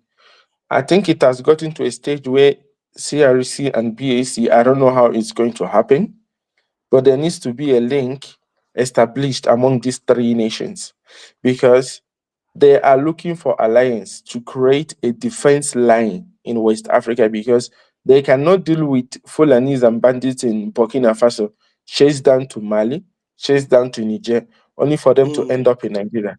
There needs to be a force that will take them on from Nigeria, which is Biafra, hand them over. The remaining ones will be handed over to Ambazonia, who will then finish them off and send them back to where they come from, which is the Atlantic Ocean. So I believe that if there is a link or some sort of communication established, it is not just going to favor Biafrans, because it is going to be a win-win situation, both for the alliance and for the freedom. Because at this particular point, I actually wrote something down. When you create a resistance in this West Africa and you create defense among these three nations, I will just add Biafra and Ambazonia, for example, making it 5 nations in West Africa. You create what we call defense against these invaders. And then you are not just doing it against the invaders, you are also doing it against the zoo government and the interest of the West and the Europe, who have blatantly refused to look into what is going on in Nigeria, will now be forced to come on the negotiating table. How? Because the formidable alliance you have formed is no longer allowing them to continue with their manslaughter that is going on in West Africa. And this includes their businesses that they have established, which will all be going down at the same time as these invaders are going down. So at this particular point, the West African countries, the Niger, Chad, I also forgot to mention Chad, because Chad is also playing a magnificent role in their own side, just that they have not gotten to that level of Burkina Faso yet. Right. So when this leads to expected negotiations, this is going to lead to the expected, whereby they will now be calling for how do we now look at solving the problem that is currently going on. It becomes a problem. Remember, today everyone is calling for Palestine to be recognized as a state. Why? Because Palestine is supposedly, fighting a resistance war against Israel. Right? So people now see that this war, remember, Palestine is not defending, they are also attacking Israel. Remember what happened in October 7th last year or so in Israel, where some part of Israel was attacked by Palestine, or the Hamas terrorist group, right? So because Israel felt threatened that these guys are now coming for us, even inside our territory, they now moved to attack Palestine in their own territory. What did that create? It created a global outburst. So if we continue in this struggle to keep playing a defense role, at some point we will get exhausted. How? Because of what is currently going on, where now you now have players like Ogenkere, players like Ngozi and the rest, and the Nigerian politicians in the southeast, because their role now is to keep derailing this movement. How are they derailing it? They keep dividing the defense fund that are supposed to be coming in bulk. They are now coming, divided. And then at some point, imagine if we don't have formidable Biafrans who are convinced about this struggle. Check what could have been the issue, the face of this struggle by now. No one will be talking about Biafra, and you know what that means. We should not also forget the main reason why Biafra even became a thing. Ojukwu started Biafra because he wanted to preserve the lives of Biafran people, right? Ojukwu's main goal was organization, not for economic development. The main purpose of Biafra is to preserve the lives of Biafrans. Exactly. So if we miss that particular point, we will keep getting it wrong. So we should look at creating resistance defense in West Africa. How? By creating alliance with these West African countries who are already into this game. By so doing, you create the much needed attention. The world will now come to you instead of you going to the world, because their interest. Remember what France is currently doing in Burkina Faso. They are looking for all means to communicate and have meeting with Ibrahim Traore, because now they feel like their businesses and their interests are no longer, a thing to them, because these guys, they don't even care about you. They don't even care about France. They don't even care about Macron. They say what they say and they do what they do. Let heaven fall. This is the mentality we should adopt in our country. Thank you. Thank you. Thank you very much. And it might interest you to know that all the necessary steps are being taken to get those things done. But we have a primary objective now. The primary objective is our Prime Minister have a very important appeal he's about to go into. And I want you to know that the strength of this movement means a lot with the presence of our Prime Minister. It doesn't mean that whether he's not, if he's not here, that these people are not capable. We are pressing the buttons to arrive there. But it becomes more solid with us. How we are able to fight this particular verdict that they celebrated, how we're able to fight it and win will determine how we will fight in a broader scale or a broader space. Believe me, everybody, South Africa and all the rest of them that eventually got their freedom sort of, they fought this way. Mandela was locked up for how long? And then eventually he won, and then he came out and later became president. Our own case now, because of the awareness that is going on, like in our own case, they are making it even much more easier for us. Right now, everybody is now helping us to spread that gospel of this massacre going on in Nigeria that we have been shouting about, and everybody is ignoring it. Now the West, they are pushing for it now. They're even making it loud. Today, you won't believe it. As we are talking now, I was seeing a post from Arise News.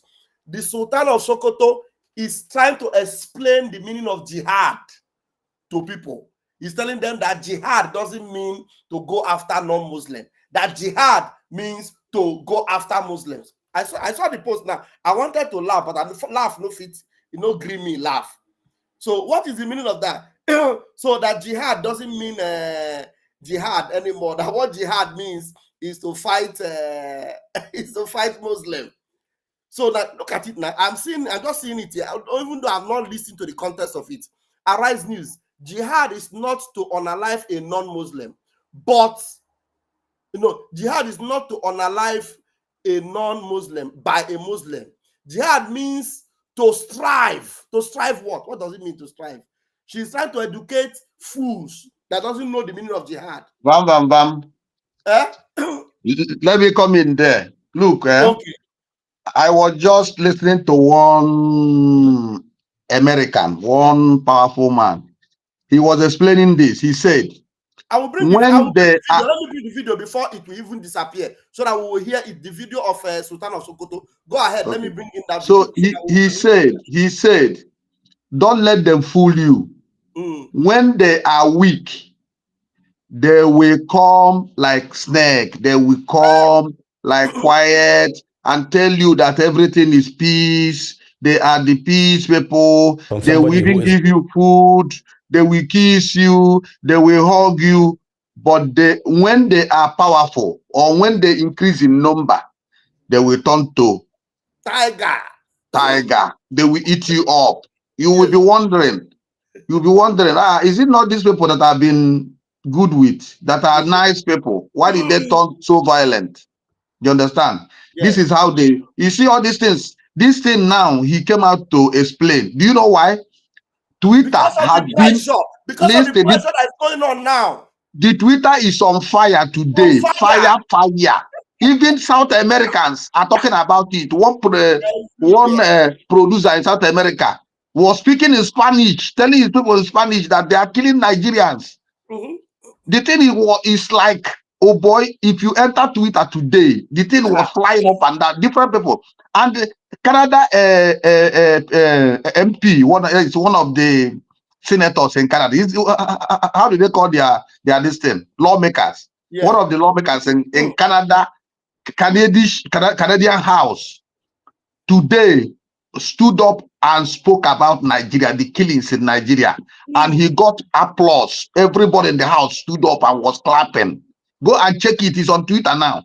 I said Nigeria is ending. So what I want end before 20. Listen, what I want every Biafran to do, go to Twitter and retweet, like and retweet any news like that you see, like and retweet, so that the thing Twitter will get on fire. By tomorrow it will be too much. This evening it was too much because I've been on Twitter. Good. Brother, what I'm seeing there, I was surprised. I was like, if you are people waking up, I am giving it to them back to back. Anywhere I see it, anybody I see talking about, I tweet, I retweet. Now let us Twitter is on fire. This is what I have been doing since. This is what I have been doing. Let us listen to this bagger. Let's hear whether what he has to say to us. Okay, we don't know the meaning of jihad again, Nabi. He's soft to that. That is the game now. They will pet you now and make you go to bed. Let's see this Sultan of Sokoto. I'm not going to say anything about insecurity or the way to end insecurity or whatever it is. No. Did you hear him? The way he even started, you will know that these are evil people. I am not going to talk about insecurity or the way to end insecurity. Now, this is the main problem. He said he's not going to talk about insecurity or the way to end this. Oh my God. Let me start it again. I've not heard it before. Please believe me, this is, as you are listening to this thing, it's the first time. As we are just doing this program, I just saw it as I'm looking for one video. In fact, mind you, the video I was looking for, they have already deleted it from Twitter, where somebody was bringing the original file of where Burkina Faso leaders and all the names they were mentioning about the sponsors of Boko Haram. I just saw it now on Twitter. I just saw it like 20 minutes ago. It was still there 20 minutes ago. You need to retweet it again because the one I repeated, I just saw it 20 minutes ago. Maybe the source of maybe they have put pressure on the man that did it. The one I repeated, he has removed. No, they will take it out because that guy revealed a lot of things. They will take that thing out by tomorrow, but I don't think that thing will be there. I was looking for it. I just saw it. This post is no longer available. Please, if you see it, send it to my inbox. I need to retweet it again. Okay, let us listen to this one. I'm not going to say anything about insecurity or the way to end insecurity or whatever it is. No. I want to adopt all what's been said from the beginning of this program because these are the ways and means of resolving such issues. But what President Jonathan said, I was expecting him to make a very strong comment about how he really dealt with the issue of Boko Haram, which he used both the military and myself and other stakeholders. But maybe he decided not to because a book is coming after that from him on how I dealt with Boko Haram issue. And let me also correct you, like I am happy to hear that the Boko Haram is not really Boko Haram, that's not their name. I'm glad to hear that from somebody who is not me. If I were the one who is saying those, somebody will say yes, because I know them. And that's not their name, because I know that they never claimed Boko is haram. If you have listened to some of their audio, which I had privilege of listening to, they said they didn't say Boko is haram, because so many of them have also gone to school. And they said you cannot open somebody's brain and remove the education in his head. So he has already acquired that knowledge, that education. He's an engineer, he's a doctor, he's whatever it is. What they are saying is that those who have gone to school and are educated are leading bad governments. What they're after is the issue of bad governance, because they want to be free, they want to do whatever they feel they should do. And I want to correct, and I'm glad this is carried on TV. He's doing damage control for Boko Haram. Look at that. Live. I want to correct this wrong notion that people, non-Muslims, hold about jihad. Jihad is not to kill a non-Muslim by a Muslim. Jihad means to strive. And in whatever you do in life, you strive to be the best you can be.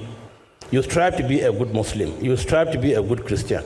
You strive to be a good farmer or a good engineer.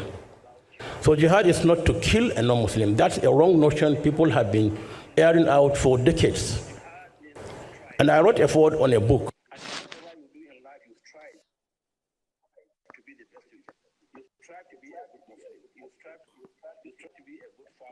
Oh. Across the world, published by the King of Jordan. And I wrote that forward, and I believe that book will be brought back again, because it was about 13, 14 years ago, and it talked about the uses and abuses of jihad. Because at the back of the book, I remember very well, because they said one of the most fearsome word a non-Muslim would hear is the word jihad. And it's true, because people have already given it a very negative connotation, but it is not. And so let's live here with that notion that, look, jihad is to strive, it's not to kill a non-Muslim. Because as we know as Muslims, it's in the Holy Quran, you cannot take somebody's life without due process. You cannot kill somebody. Because they said to kill a life, take a life or kill somebody, it's like taking the whole of humanity. That's without being following due process. But these are things that scholars will talk to you about. So let's live here with this notion that jihad is not to kill, because we are living peacefully with one another. I'm a Muslim and I know I'm a Muslim. If you're a Christian, you know you're a Christian. Then when we understand one another, we are better equipped to deal with one another. Because I know who you are, you know who I am. There's nothing you can do to me. There's something I can do to you. Understanding is the most important thing. We understand one another and live peacefully in this country. Oh, there are so many things to talk about in this video. Many. Do you know that this man is here to do damage control on Boko Haram? First of all, he said that Boko Haram, that is not their name. He said that their rename, that they were not even, Boko Haram means against Western civilization. Now, all these years that it has been Boko, they are against civilization. If you go where Boko Haram are controlling, civilization, they want Islamic way, Talibanic way. That's what they want. But this man is here doing damage control for Boko Haram. He's telling you that Boko Haram is not what you say they are. He said because they are fighting for their freedom. He actually said that Boko Haram are fighting because that they want to school. He's the leader of Boko Haram. You can see the way. He said he wrote a book, a foreword in a book published by the King of Jordan. That's to tell you that he's a Boko Haram representative. This man is exactly. He's doing. Yes. He is speaking on behalf of them. He didn't tell you anywhere here that what Boko Haram is doing is wrong. He told you that they are fighting for their own. They are fighting for their own. They want to live peacefully. They are fighting for their own. That is why this man, you would not see him come out to openly condemn the fact that Boko Haram members with guns are having peace talks with law enforcement agents. And after that, they go back to their domain. There's nothing wrong with that. And he's here telling you that they want to live in peace. And he's even trying to make you feel that jihad is a good thing. Look at it. He said jihad. He wants to correct the impression that jihad is not to everybody in this world know what the That, meaning of jihad is. Vam Vam Vam, what he's doing is just to use that their verse that always tell them to lie. When you are caught, lie to escape and continue what That's you're doing. Takia. That's what he's Takia. doing. Takeja or something like that. Yeah. That's Takia. Yeah. So Takia. that is what he's doing. So it's not a new thing. And this is what they have been doing to He said many he of said he's not here to talk about insecurity or how to end it, but it's rather telling you how to protect the people, bring He in came to insecurity. educate you how to protect Boko Haram. because how to because if protect he tells terrorism and you allow if he terrorism tells to you how thrive. to curb insecurity, which means he will shoot himself by the leg because he has to open up Exactly. certain, He will not succeed from it. so there's no way he will escape there. That is why he will not mention go there at all. You understand?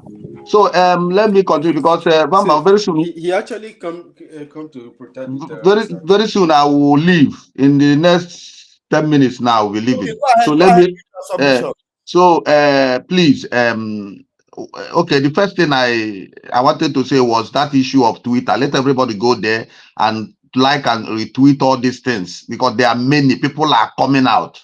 Please, that's number one, because this is how anybody will want to see it. Because Trump goes to Twitter, he will see it. By now he has seen it. I saw what Sahara reporters wrote about it. He said the American government, they are like worried with what is happening in Nigeria. You know what it means. So let us retweet so that Trump on his table, it will land there by tomorrow morning.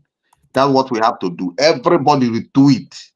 Don't leave Twitter to rest with that news. Since they are posting everything now, everything that has been hidden is coming out. So the second thing is this: Biafrans who believe that they are in good side, please, if you are capable, join the 100 men, because very soon we'll start discussing things apart from the ones we've already done. We start to discussing things that will keep us moving, Safe. because we cannot stay stagnant at a place. Hmm. If you watch since after Simon's this thing, we have been stagnant because of the too much sabotage. So now we have to move ahead. A lot of things to do. You people should remember, this thing is not issue of walking sticks anymore. Walking stick big and small. No, it has gone far. It has gone to another level. If you go to Ukrainian war, go and follow their soldiers, follow the drum men. You see what they are doing with just simple drums of $1,000 and so on. They will manage.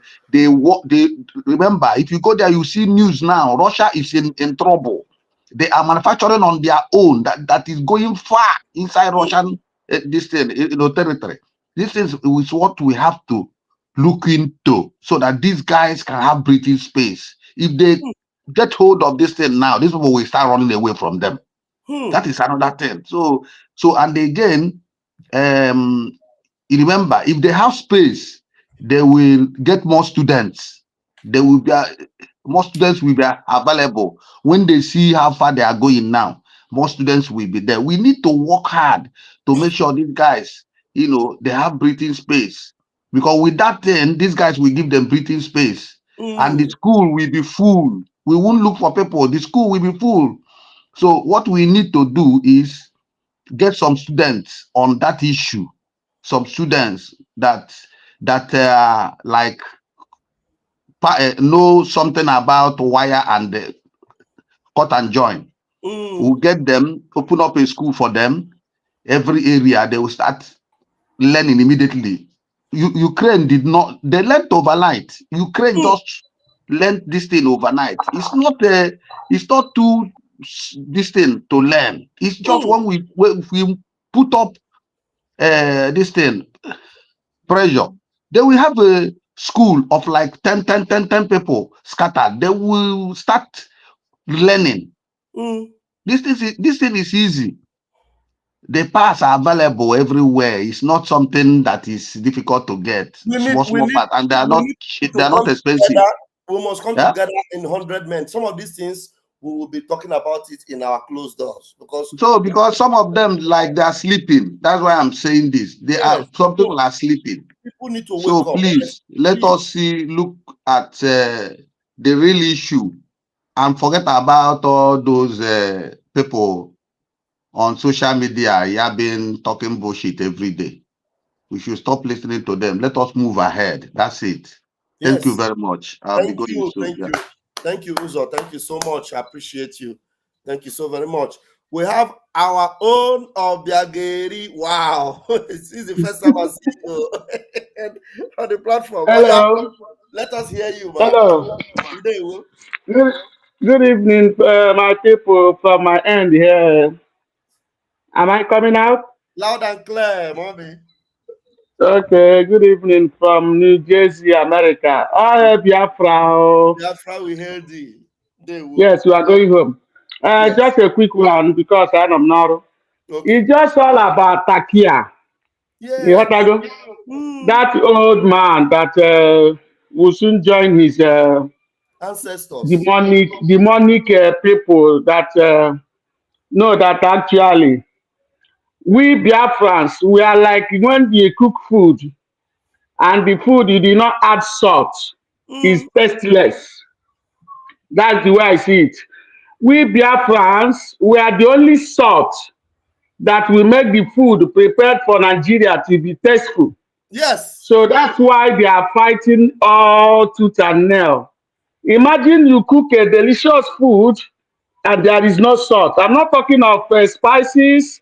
I'm not talking of fish and meat. Just imagine a meal well cooked and there is no salt. Who will eat it? So they know the moment Biafra just go, Nigeria will cease to exist. Just like our Onyendu said it. This is Takia Promas.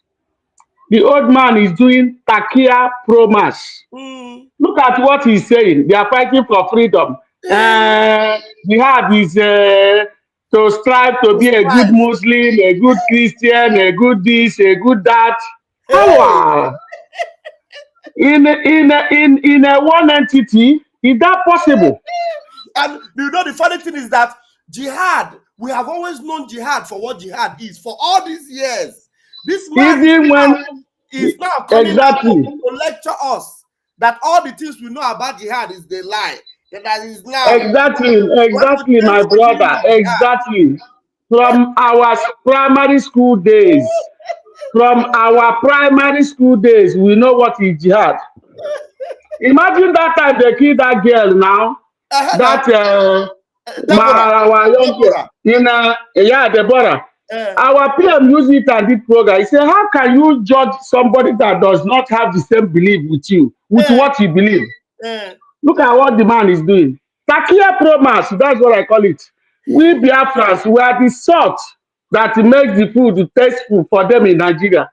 So if you take away the salt, the food is tasteless. Yeah. That is we. And another thing I'm trying to say, they said they celebrated 65 years, whatever, in Nigeria. And I saw somebody that said, whatever, against we. He says, Tinubu said IPOB is terrorism, which means he's referring to Igbos. And I made my comment today. I said, point of correction, IPOB means indigenous people of Biafra, not indigenous people of Igbo. Because they like to say Igbo, IBO. I wrote it IGBO, Igbo. Not indigenous people of Igbo, but Biafra. And only in that your zoo that a citizen is older than that country. Name anywhere in the whole world. There is no country you will see in the whole world that the citizen is older than the country. It's only in Nigeria. How can Nigeria be 65 and Tinubu is 80-something? There is an error. If you say we are terrorists, no problem. Can you people enjoy your Nigeria? We want to go. Simple. Is it too hard? It's not too hard. That's all. That's all, my brother. And they are fighting everything to make sure they keep on, putting on discord among us, putting all these disagreements, fighting each other, distracting us. Imagine how Ngozi or Halimatu Abubakar.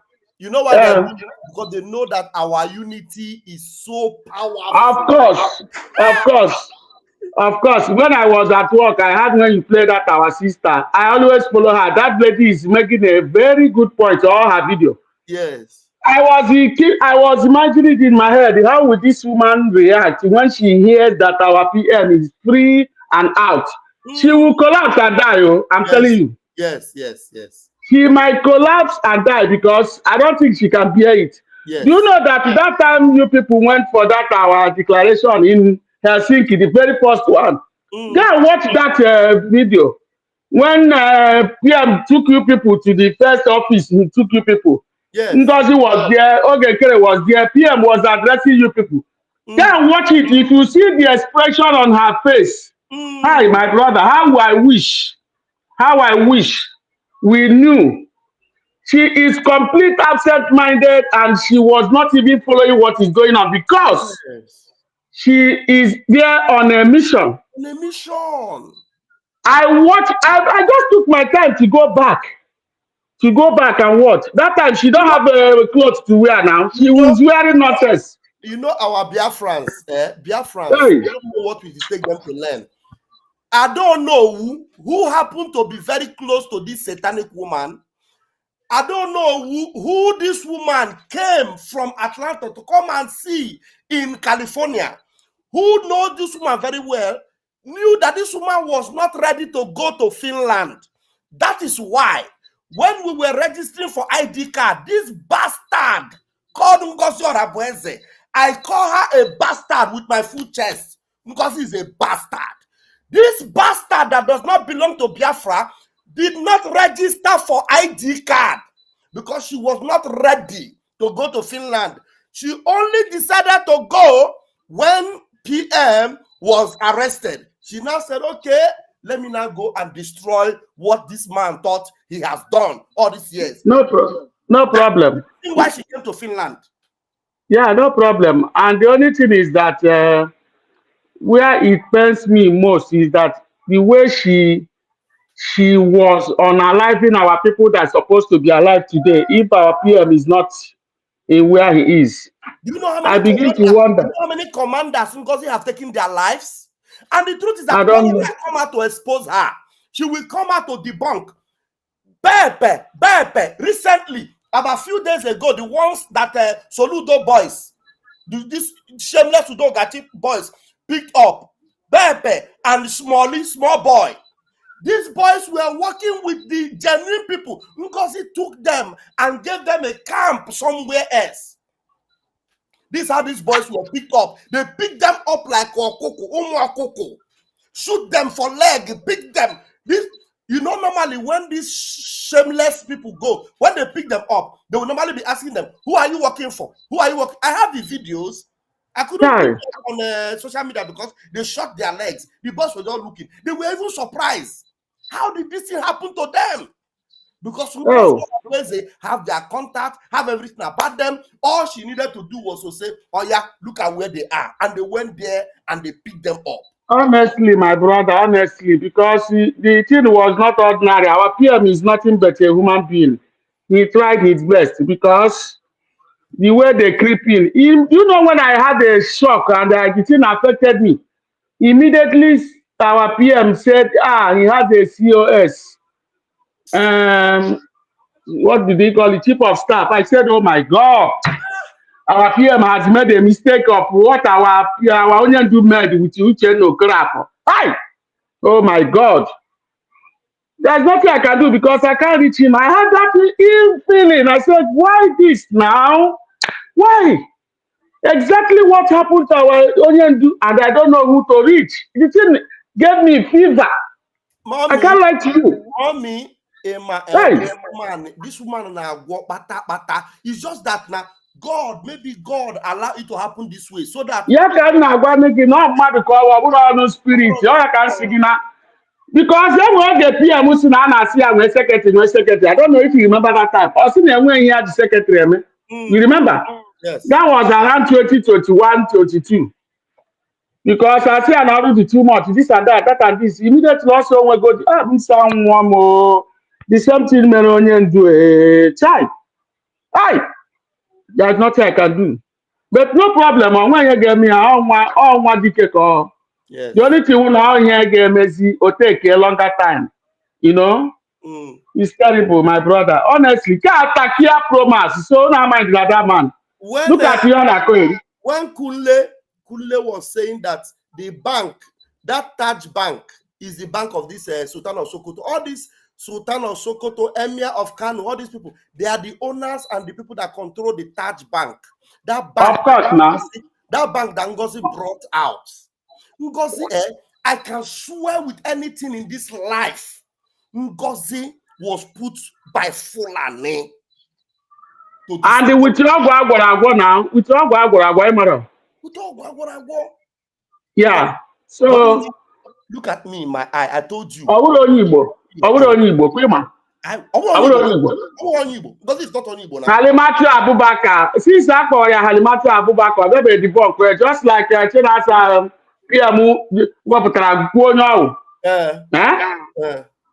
I don't know. What the question? Now, see the guy. How can a citizen, a current president, be older than the country? Ozamia.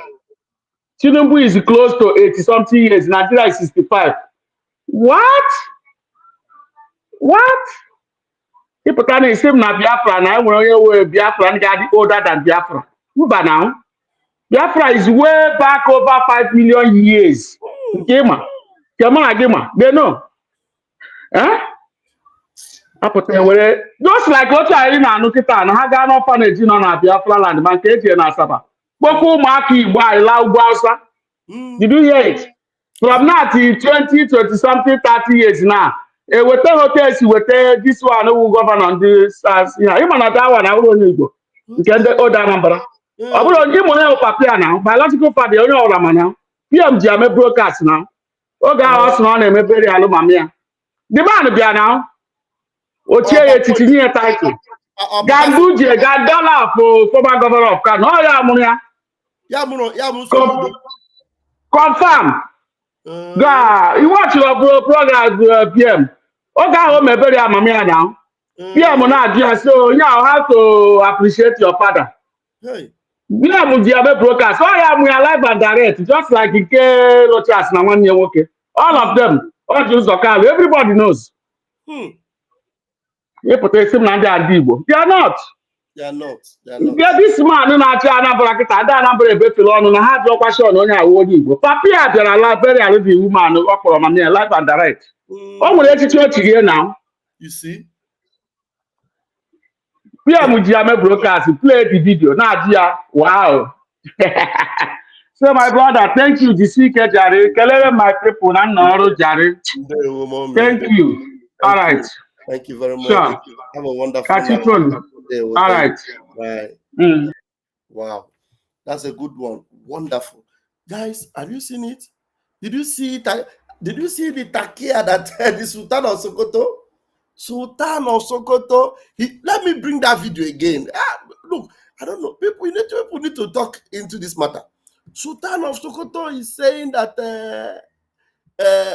Boko Haram is defending Boko Haram. Actually, he is now the spokesperson for Boko Haram, and he is not interested in the security situation. He doesn't want to tell you how to stop it. He's only here to tell you that Boko Haram is not their name. Tell me, with the criminal destruction, with the terrorism Boko Haram is bringing on Nigerians, are Nigerians really interested in knowing what their name is or what their name is not?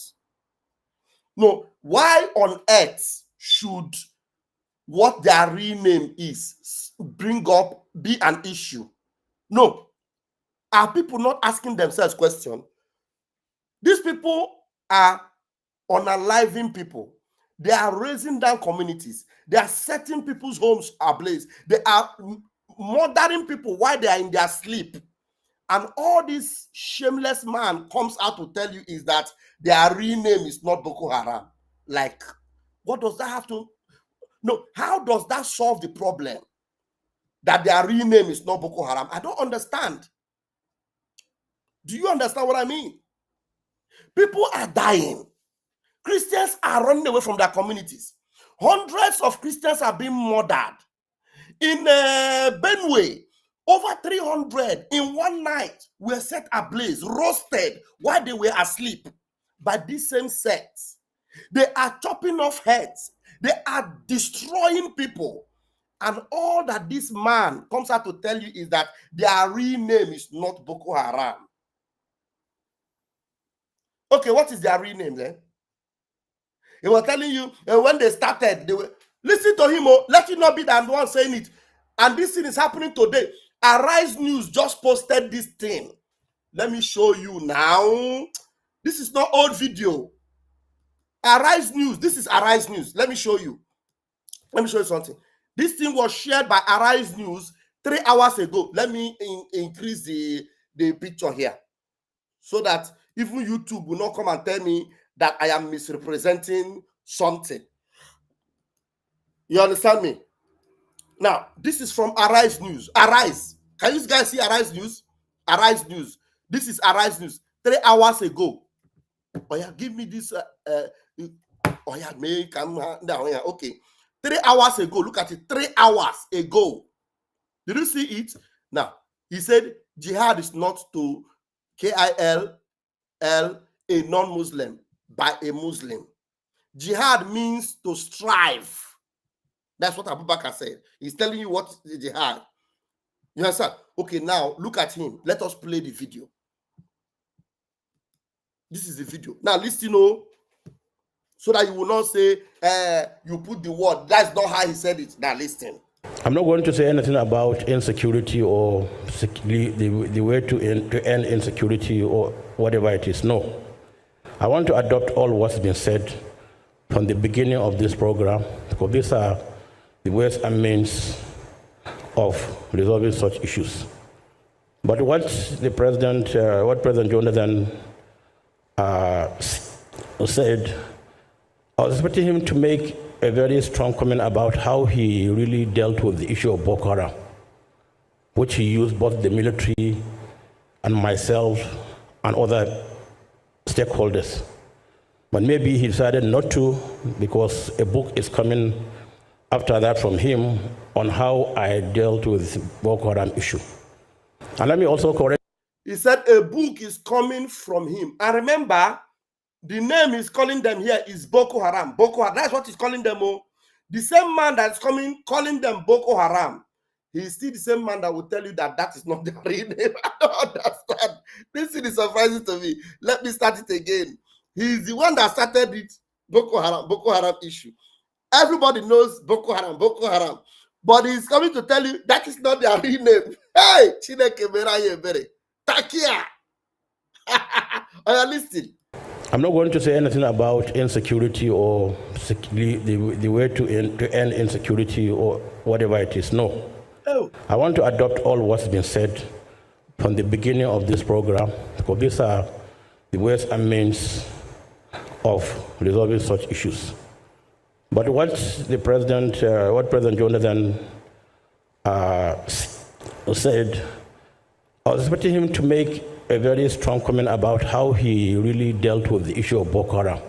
Now, some of you that may have a slow way of understanding the issue, this is a book launch. A book launch is going on here, and they're launching Lucky Irabo's book.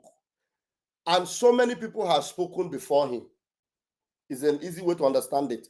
So many people have spoken before him, and he's coming to speak. And somebody like Goodluck Jonathan also had spoken before him. So the way Goodluck Jonathan represented Boko Haram or said something, probably it didn't go down well with him. So he wants to buttress the point. He wants to explain it well. He said he expected Goodluck Jonathan to do a good job. You know, these people are actually their stooges.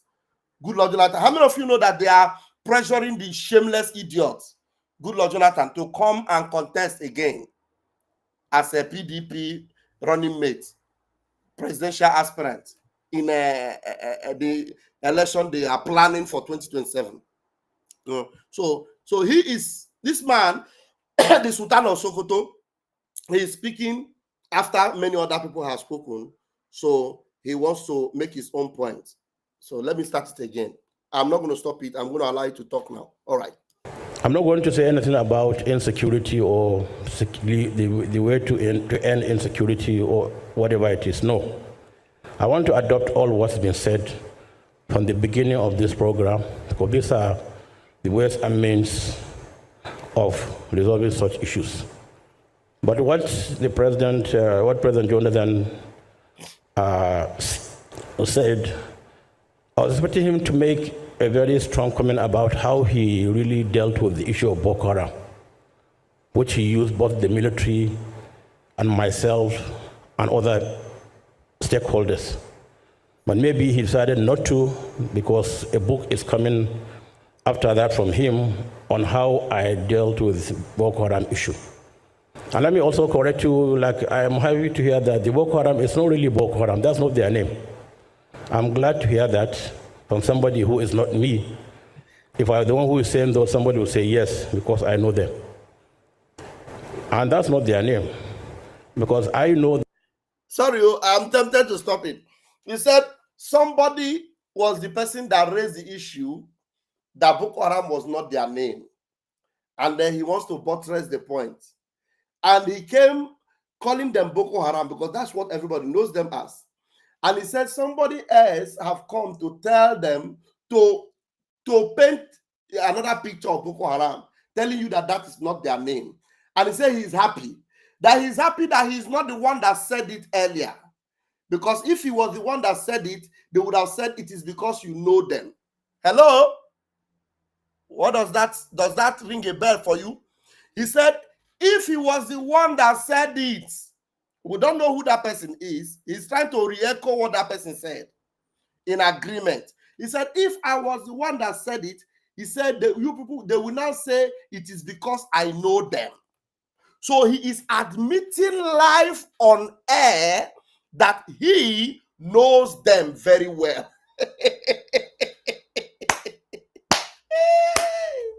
Nigerian talk. Hey, this man is admitting live that he's not denying Boko Haram. He said, if I was the one, you people will say it is because I know them. Of course, you cannot deny that you don't know them. Thank you for admitting that you know them. And since you know them, that is the reason why they are doing what they are doing, and you are supporting it, because you cannot stop them, because you love what they are doing. Actually, that's the reason why you are speaking up on their behalf, because you must defend them. Oh, people don't understand what is going on. I want him to repeat it again, so that, sometimes you people listen, but you don't hear. But we will listen and we hear. Listen, he said, if I am the one that said it, they would have said it is because I know them. Oh yeah, let us hear it too. Listen. He decided not to, because a book is coming after that from him on how I dealt with Boko Haram issue. And let me also correct you, like I am happy to hear that the Boko Haram is not really Boko Haram. That's not their name. I'm glad to hear that from somebody who is not me. If I were the one who is saying though, somebody will say yes, because I know them. Boko Haram is not really Boko Haram. That's not their name. I'm glad to hear that from somebody who is not me. If I were the one who is saying though, somebody will say yes, because I know them.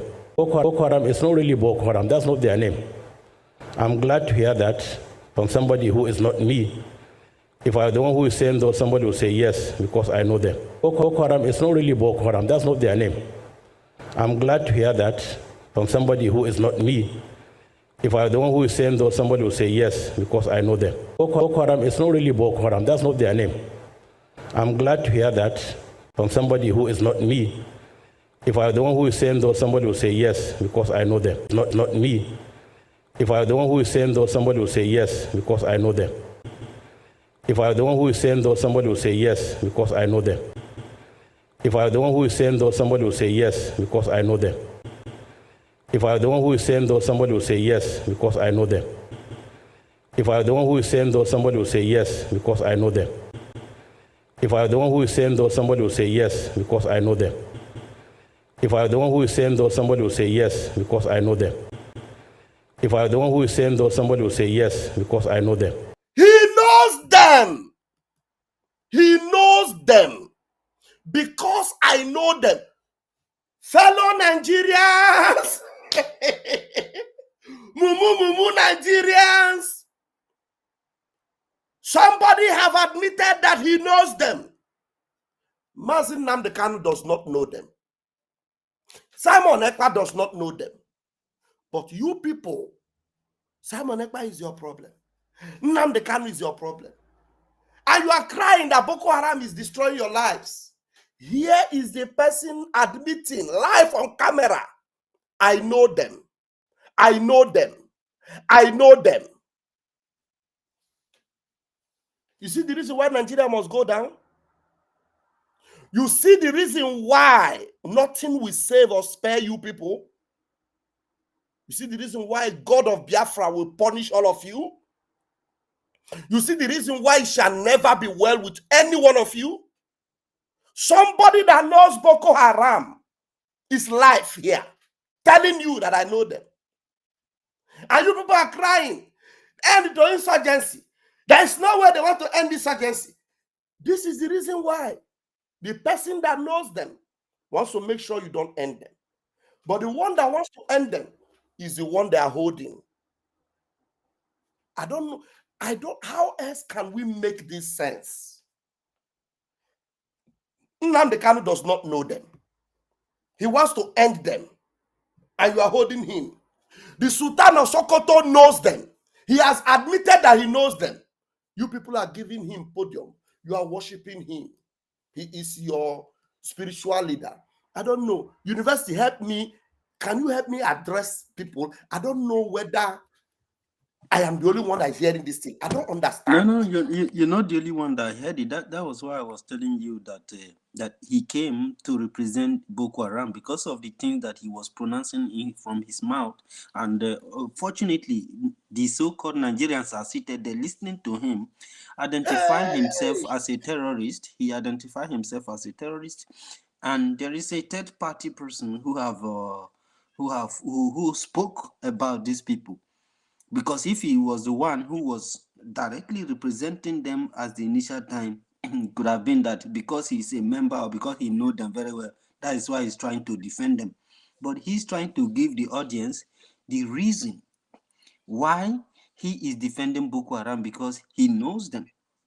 If he knows them, and somebody who claims to be a king or a sultan, or because I don't know the status of their position, so that is the leader, the major leader, and the control, where the Oga at the top, Oga Patapata of terrorists, Boko Haram, and the different groups that are there representing jihad. So he has to defend jihad, and at the same time defend Boko Haram. We are talking about people that have killed pregnant women, bring out their babies from their womb, and destroy them. That is the person he is trying to legitimately. He wants to legitimize them. He wants to legitimize them. Yes. Yeah. He wants to make them to be more official for Nigerian public, not to see these individuals as public threat and people that should be gotten rid of, because he is one of them. So it means that stopping Boko Haram and any person that represents jihad is going to probably, affect his own mission. So he has to come and defend these people. So this guy accepted that he's a member of Boko Haram, that he knows Boko Haram. There's a video Okocha just did this evening. I will listen to it after. He titled it, Musa. Even Musa is now saying, let us stop going after Boko Haram. It's a video. I don't, Marcel Okocha, that guy is deep. I don't know how he should go and get his video. There's a video he just did while I'm live now. He posted it. The title of that video, he said, no, be talking. Let me bring the title. I think we might even need to play it. Jesus have mercy. Hey! So you see, and Raphael, something that I don't understand is these our brothers, these guys that promote one Nigeria. when all these people are talking, is it that they don't listen to them or they don't try to? I don't understand. Then it means that if we listen to all these one Nigerians, all these people are not going anywhere. These people are not even ready for the future. They are not ready for anything at all. Somebody just make a statement, okay, because he's influential, he has a lot of money, so he's just dishing out. This guy is just telling you that this country, these people are striving to, implement jihad, to take this country, to change the status quo. When we are talking about Islam, we are not just talking about an ordinary religion. We are talking about people's personal culture, way of life. When these people come inside you, they are going to get rid of your name. They are going to get rid of your language gradually. They are going to get rid of the way you dress. They might possibly get rid of the way you eat, the way you even practice farming. In short, your entire culture and your entire way of life will become. You will be surprised. You will be answering Mahmoud Abdul Salam or something like that. There are Africans that bear this name, but these are not their identity. These are what they inherited from a particular religion that they laid down their life for. So this is what will happen. And you see that most of the countries that accept this thing, this particular religion, they don't speak their Mandingo or their Swahili or whatever they speak there. They don't speak it again, but they speak more of Arab and French. So, and this Arab and French partners together, this Islam and French partners together to, render the life of these people useless. And if you watch the way they dress now, they don't dress the way they usually dress as normal African people. They dress with all this jalabia and stuff like that. That is the entire race, the culture and their way of life absolutely cleaned. The ethnic nationality, everything you represent, it means that you're. I see the title of Okocha. We are going to watch. Let us see. He said, we need to stop fighting Boko Haram. Let's negotiate. CDS, Christopher Musa. Unbelievable. And then Nnamdi Kanu and Simon Ekpa and the rest of us should be killed. Our houses should be burnt. Our land should be damaged. Our women and children should be killed. That was shouting and saying, terrorists should negotiate. Unbelievable. This is absurd. Hey, Mazi, please let us listen to what, because this one is very urgent. We'll still go back to that Sultan of Sokoto, because the reason why Musa, because this is a video that the last video of Okocha, the reason why Musa must be saying this thing now is because I am very sure they have told them in the army, look, you push will reduce all this fight against Boko Haram. Remember that Gumi told them that Boko Haram is the foot soldiers that they have. That anybody that fight Boko Haram, that they will not vote for that person. They were warning P2B and the rest of them before that 2023 election. But now listen, let us hear what Musa actually said. Now let's hear this. God. But for how long will someone like the CDS, the chief of defense staff, Christopher Musa, how long will they deceive Nigerians about the insecurity situation going on? Now, this is to the attention of CDS. He made a statement that Nigerians must unite to end insurgency. Like, all this kind of statement every day, it is getting people pissed off. I listened to what all of them said during the book launch of the former CDS, General Lucky Irabo, retired. He was writing a book about his experience in fighting Boko Haram. And I'm beginning to read the book, and I think a lot of things people should know is in the book. Now, CDS continued to made a statement that, Kinetic alone cannot solve the issue of Boko Haram, that they have to employ another tactics, maybe to negotiate. He did not use the word negotiate, but he said they can use another means. What means again, maybe to negotiate? That is not my problem. My problem is that will the CDS, General Christopher Musa, tell the whole world that he don't know or he's not aware that these APC administration politicians imported these terrorists they are fighting? Boko Haram has been before 2014, okay? Boko Haram, in fact, started even like in the year 2000, 2001, they quenched it after they put Sharia in Nigerian constitution, and everything was lying low until during the Yar'Adua administration. Yar'Adua was able to manage Boko Haram well, manage Niger Delta militants. There were no issue until Yar'Adua died and Jonathan faced hell. They did all sort of things against Jonathan, and they sponsored Chibok girls. Chibok girls was not by Boko Haram. They planned it and abducted Chibok girls. All those things happened, and people were saying, bring back our girls, campaigning against Jonathan. Why? Because they don't know what transpired. Now, that is apart. Let us focus on what I'm saying. If General Christopher Musa said he don't know the people who imported terrorists, or he's not aware that people imported terrorists, meaning he's not fit, he's not worthy, and he's not supposed to be the chief of defense staff. That is number one thing. Then, if Christopher Musa knows the people who imported terrorists, and he's coming to now and then to the media to talk to people anyhow, posterity is going to judge him. The future will remember the silence and how he colluded to keep quiet, shaking hands with people that imported these terrorists. Nigerians are already pissed off. Everybody is pissed off already. This is not time to paint words, because these people came to national television. I want to be clear so that people will understand what is going on. These people came to national television like Kuwa Baraje, like Aerofy. They talk about all these things, how Kuwa Baraje said they imported these terrorists into Nigeria. The man is still alive. He's from Kwara State. Kwara State, now that these bandits are knocking up and down, pursuing them up and down. Kuwa Baraje, who was boasting on national television that they imported, bandits into Nigeria to remove Jonathan. In trying to remove Jonathan, there were stateless persons that were from the Sahel region that were imported into Nigeria. CDS, are you not aware of this? You see, you people, especially the elders we have, toothless and in connection with everything that is going on in Nigeria. I'm saying this so that the upcoming generation, our generation, will know the truth. The truth is that what we are facing today was imported by APC administration, full stop.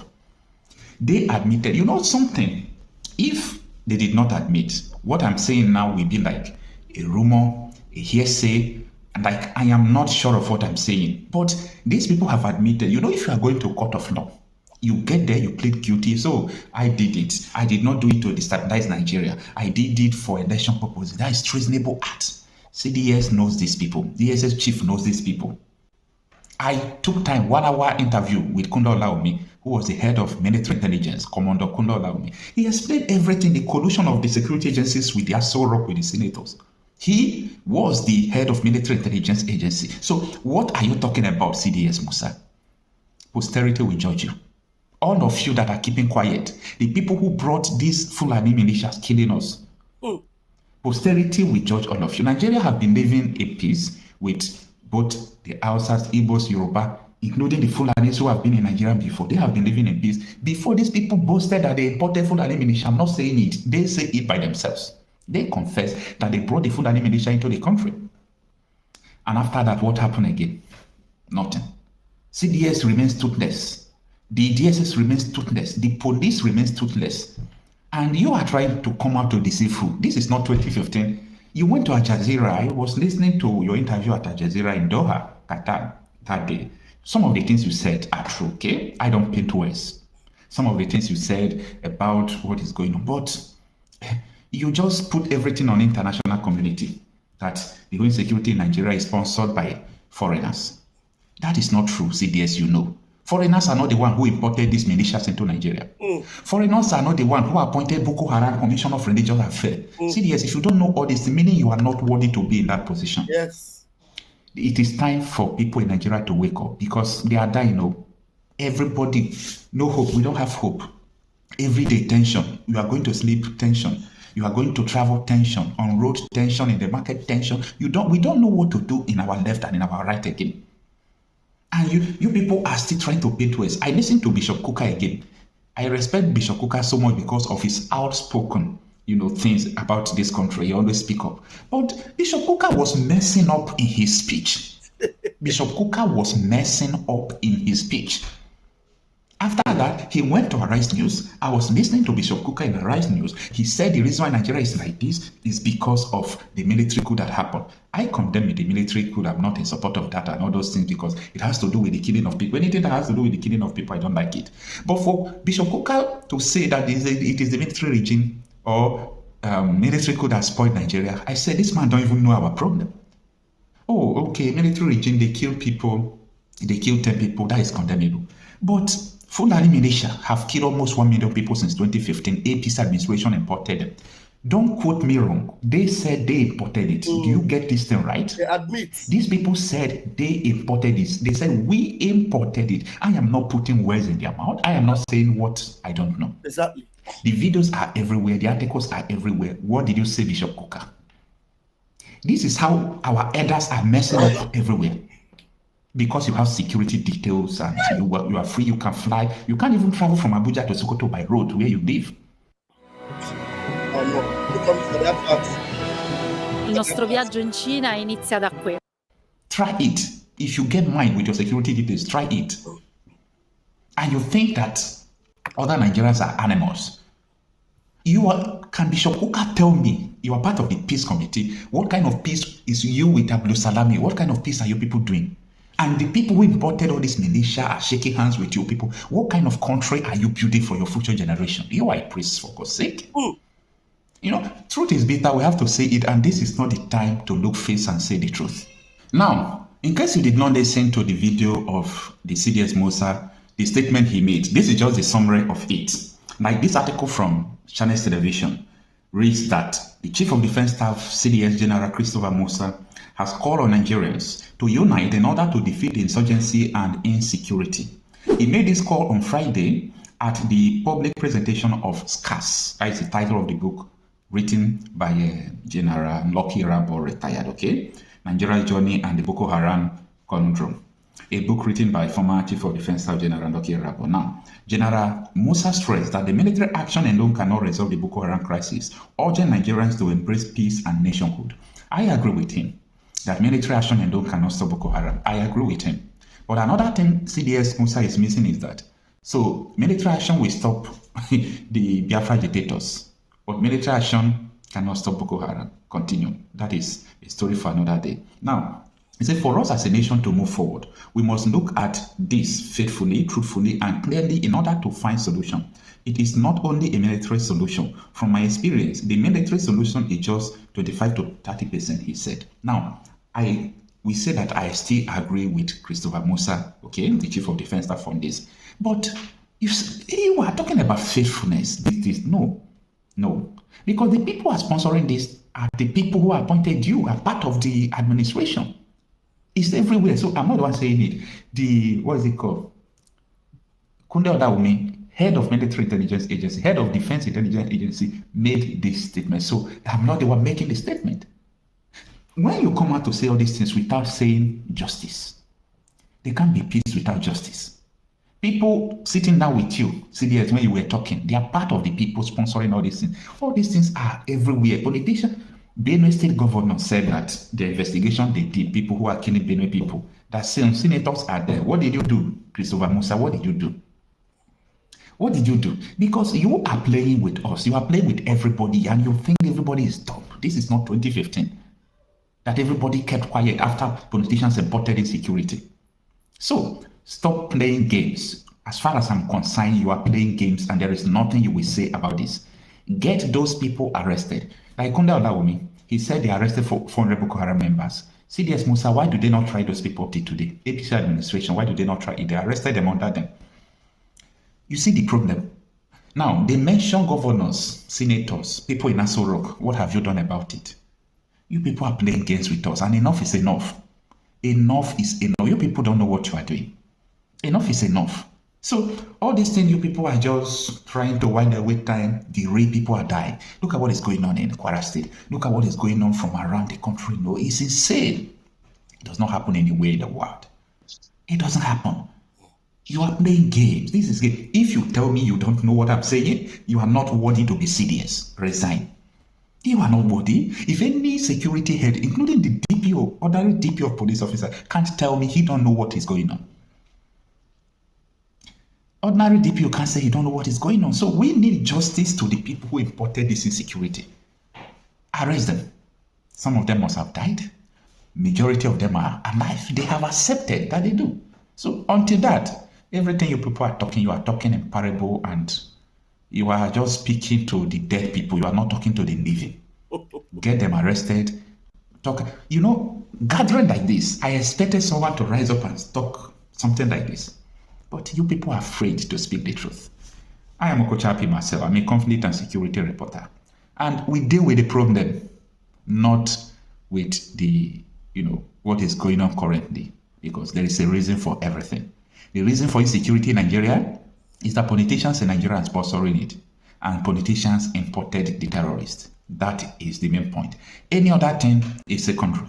In that 2014-2015, you can see that agitation in Nigeria, both Odudu and Biafra, resurrected. You know why? People say this politician has imported terrorists.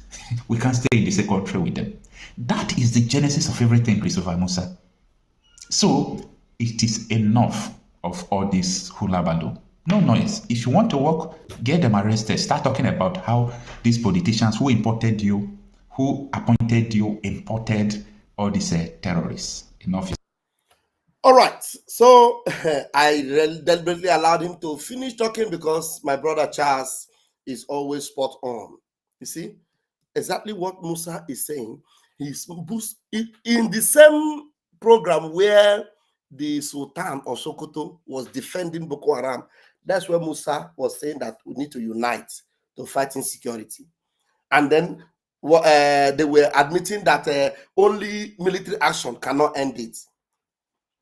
Just like Okocha rightfully said. So only military action will end what you are doing in Southeast, in Biafra land, using military to bombard, even using jet fighters to bombard people that are quietly in the bush on their own, not harassing anybody. But kidnappers that have kidnapped hundreds of people. Chebi recently, the one that was doing peace talk, after the peace talk, brought 40 people that was kidnapped. 40. Ask yourself, where did they keep all these people that was kidnapped? 40 was brought among the people that they kidnapped because they just had a peace deal. And we are seeing on social media where they are brandishing the money they collected as ransom. Oh my God. Zoo. I don't know. I'm sure Uzo want to say something again. Vam Vam Vam. Yeah. There are all of them that are into this thing, The thing is that they will play you. They will be going back and front until you fall for them. That's what they are doing. They are not going to curb anything. These guys will continue to grow. They made peace with them, and they are continue making peace with them. As they make peace with them, they recruit more people. Then I don't know if Nigerian army is getting their recruitment from them now. So they convert some to Nigerian army, and some will be answering either Boko or anything they want them to answer. Then as they grow, at a time they will want to overtake everybody. So we don't have to fall for these guys. They know what they are doing. All of them are into it. That's why Tinubu said he's not going to do anything about insecurity, because if he try anything, they will kill him. So he knows. He knows what is happening. So he will live with his people. I don't know how he's going to do it. So, or after his regime, he will abandon his people to their fate. I don't know. So, well, I hope we'll be alive to see everything, how it will play. It will happen. The end of Nigeria will happen in our own very eye. So let's see how everything will play. Yeah. So as we are rounding up very quickly, University, please give us your closing remark, after which my brother Uzo, if you have anything to give us as closing, so that maybe I will play this video again from beginning to end. Biafrans will hear it again before they go and sleep, so that they will ponder on it. And maybe when we go to space, If we can't go this night, we'll go tomorrow. We will now scatter the whole table. University, are you there? University. Maybe he has gone to sleep. No. He just came up again now. Maybe okay, wait, let me just allow this man to talk again so that those that are just joining us will hear it, and then we'll give our closing remark. I think it will be better that way. Let's play it from the top. Let us listen to this Takia again. In fact, the place that shocked me most, which I want you people to open your ear and listen, is that he said he knows them very well. He knows Boko Haram people. This is Sultan of Sokoto. He said, I know them. Listen, I'm not going to say anything about insecurity or the way to end insecurity or whatever it is. No. I want to adopt all what's been said from the beginning of this program, because these are the ways and means of resolving such issues. But what President Jonathan said, I was expecting him to make a very strong comment about how he really dealt with the issue of Boko Haram, which he used both the military and myself and other stakeholders. But maybe he decided not to, because a book is coming after that from him on how I dealt with Boko Haram issue. And let me also correct you, like I am happy to hear that the Boko Haram is not really Boko Haram, that's not their name. I'm glad to hear that from somebody who is not me. If I were the one who is saying those, somebody will say yes, because I know them. And that's not their name, because I know that they never claimed Boko is haram. If you have listened to some of their audio, which I had privilege of listening to, they said they didn't say Boko is haram. You see, he has the privilege of listening to them. Some of you don't even know that they have audio, that they have school where they are teaching audio and they are playing it. This man he considers it a privilege. It was a privilege for him to listen to the all-important tape of Boko and the Haram people. Hey, Chineke, Nigeria, I had privilege of listening to. They said they didn't say Boko is haram, because so many of them have also gone to school.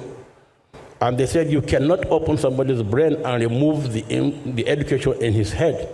So he is explaining. So that means it is only somebody that is part of what Boko Haram is doing that will be able to explain what the teachings of Boko Haram means. So some of you that did not know the teachings of Boko Haram, now Sultan of Sokoto is explaining to you the teachings of Boko Haram. Now the question I asked before, in case you didn't hear me, I want to ask again. With all the terror that Boko Haram have done on Nigerian people, do you need a lesson on their beliefs?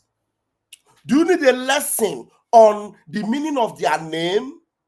Do you need a lesson on what they believe or what they are teaching or what their tape says? Or do you need a message from somebody that is part of their student or maybe a lecturer in their university because he's telling you that they went to school?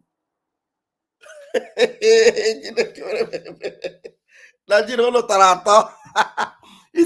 said that the Boko Haram people, they went to school.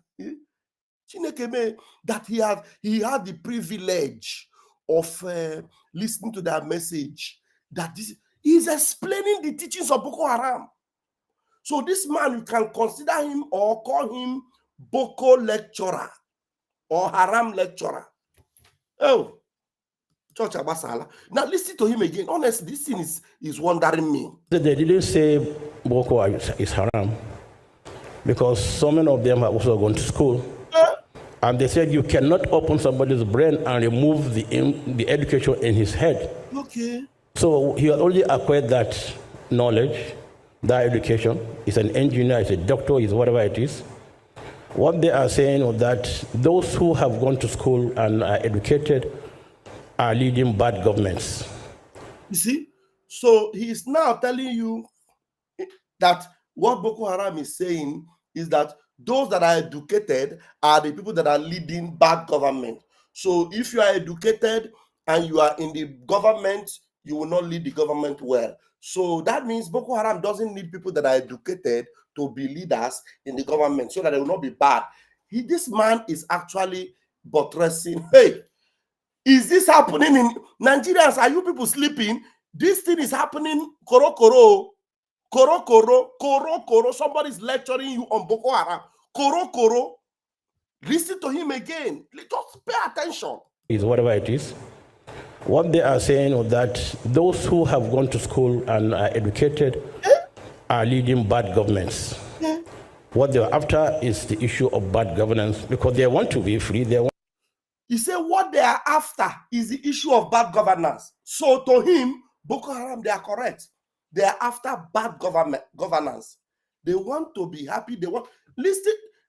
Oh, thank God I have this video. Thank God I have this video. Now, listen to him. Oh, listen. Went to school and are educated are leading bad governments. Okay. What they're after is the issue of bad governance because they want to be free. They want to do whatever they feel they should do. They want to be free. They want to do whatever they feel they should do. So the unaliving of people, the massacre going on is whatever they feel they should do. So to him, it doesn't mean anything. It is whatever they feel they should do. It is nothing. It is normal. That's what they feel they should do. I don't know if am I buttressing this point very well? This is the Sultan of Sokoto. Sultan of Sokoto, somebody you ungodly animals respect so much. Because it's only an ungodly person that will respect a man that is giving credence to Boko Haram this way. This man is eulogizing Boko Haram, telling you that they want their freedom. They went to school. They are fighting bad governance. After all, it is their rights. That's what he's saying. After is the issue of bad governance because they want to be free. They want to do whatever they feel they should do. And I want to correct, and I'm glad this thing is carried on TV, live. You see, the man doesn't care. He said he's happy that this thing is live on TV. So now he's sending a message across. Please, Donald Trump should come and hear. Oh. Everybody in this 21st century, people should come and hear. Please, you people should help us on Twitter. As this man is saying this thing, tag the real Donald Trump, tag President of Finland, tag all the United Nations of this world, tag all the European Union of this world, tag them. This man boldly, live on TV, he wants to give you a new definition of jihad. Please gather here. After he has done all the, alienating Boko Haram from everything that is criminality, everything, because that's what he just did. He didn't condemn Boko Haram in any way. Now, another one, another bombshell. Gather here. And I want to correct, and I'm glad this thing is carried on TV, live. I want to correct this wrong notion that people, non-Muslims, hold about jihad. Jihad is not to kill a non-Muslim by a Muslim. Jihad means to strive. And in whatever you do in life, you strive to be the best you can be. You strive to be a good Muslim. You strive to be a good Christian. You strive to be a good farmer or a good engineer. So jihad is not to kill a non-Muslim. That's a wrong notion people have been airing out for decades. And I wrote a foreword on a book. It's from the station, so just be patient. It's loading because I don't know how they recorded this. Across the world, published by the King of Jordan.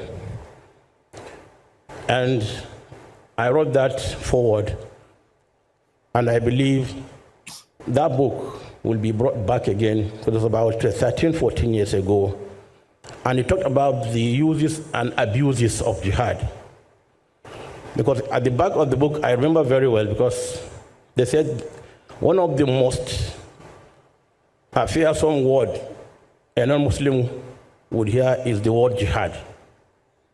And it's true because people have already given it a very negative connotation. but it is not. And so let's live here with that notion that, look, jihad is your strive, is not to kill a non-Muslim. Because as we know as Muslims, it's in the Holy Quran, you cannot take somebody's life without due process. You cannot kill somebody. Because so, are you people going to give interpretation to this due process that this man is talking about? He said jihad means that the Quran teaches that you cannot take somebody's life without due process. What is the due process now?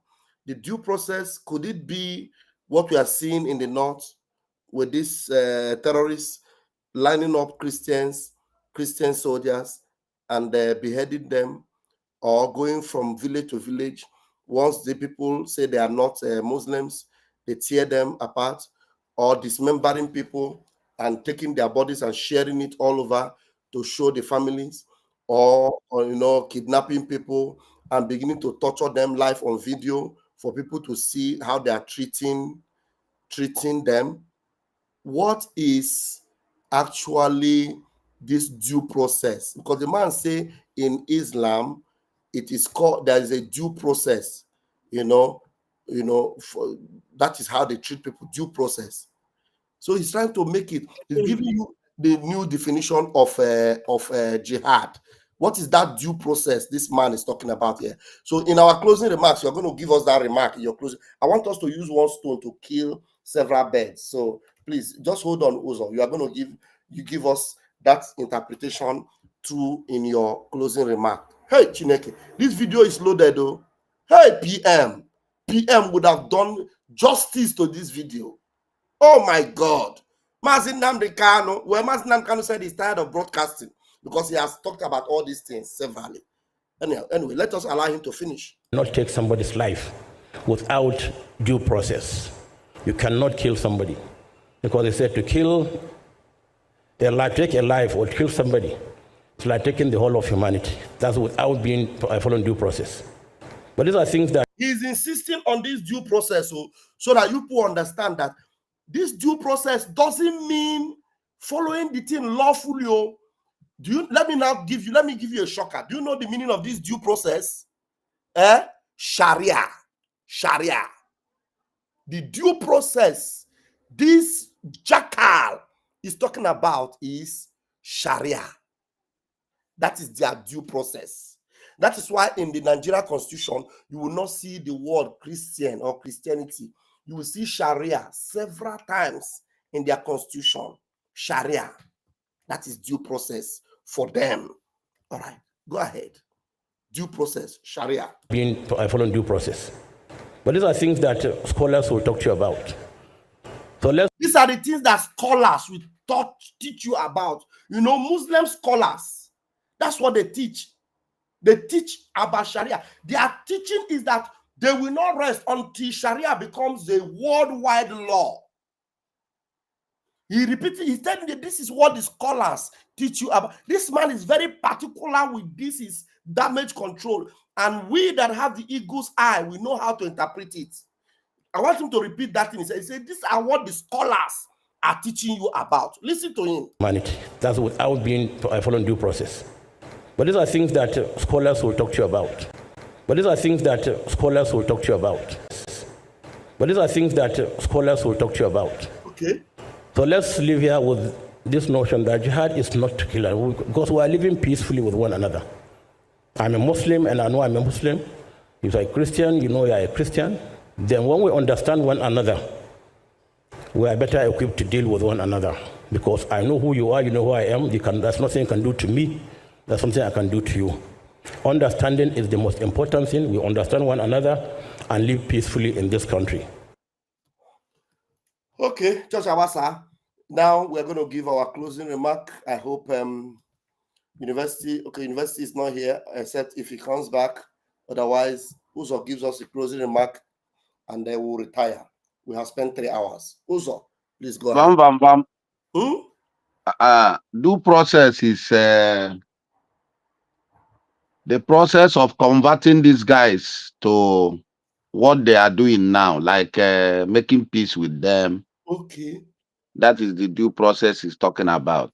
Okay. Due process is not to, he said it's not to fight them, it's not to just, it's just to follow due process. So he's No, you making don't peace with. understand. You don't understand. He's talking about he didn't follow the message well. He was talking about what the Quran teaches. He said that you cannot take somebody's life without following due process. What is due? Everybody knows that Quran teach that they should unalive the non-Muslims. That's what They I'm will saying now. unalive. It is that So due process. what due process again is he talking of? That's what I'm saying. That's why he said it is the scholars, because he doesn't want to teach you the real Islam, which he doesn't know we already knew. We know what the due process is. Because when you are telling somebody that the Quran is teaching that you should not take people's life, but he doesn't know that we know that there are scriptures that actually say that if they are unbelievers, when you unalive them, you are actually doing Allah a favor. Is that takija we are talking about? That is what he's using.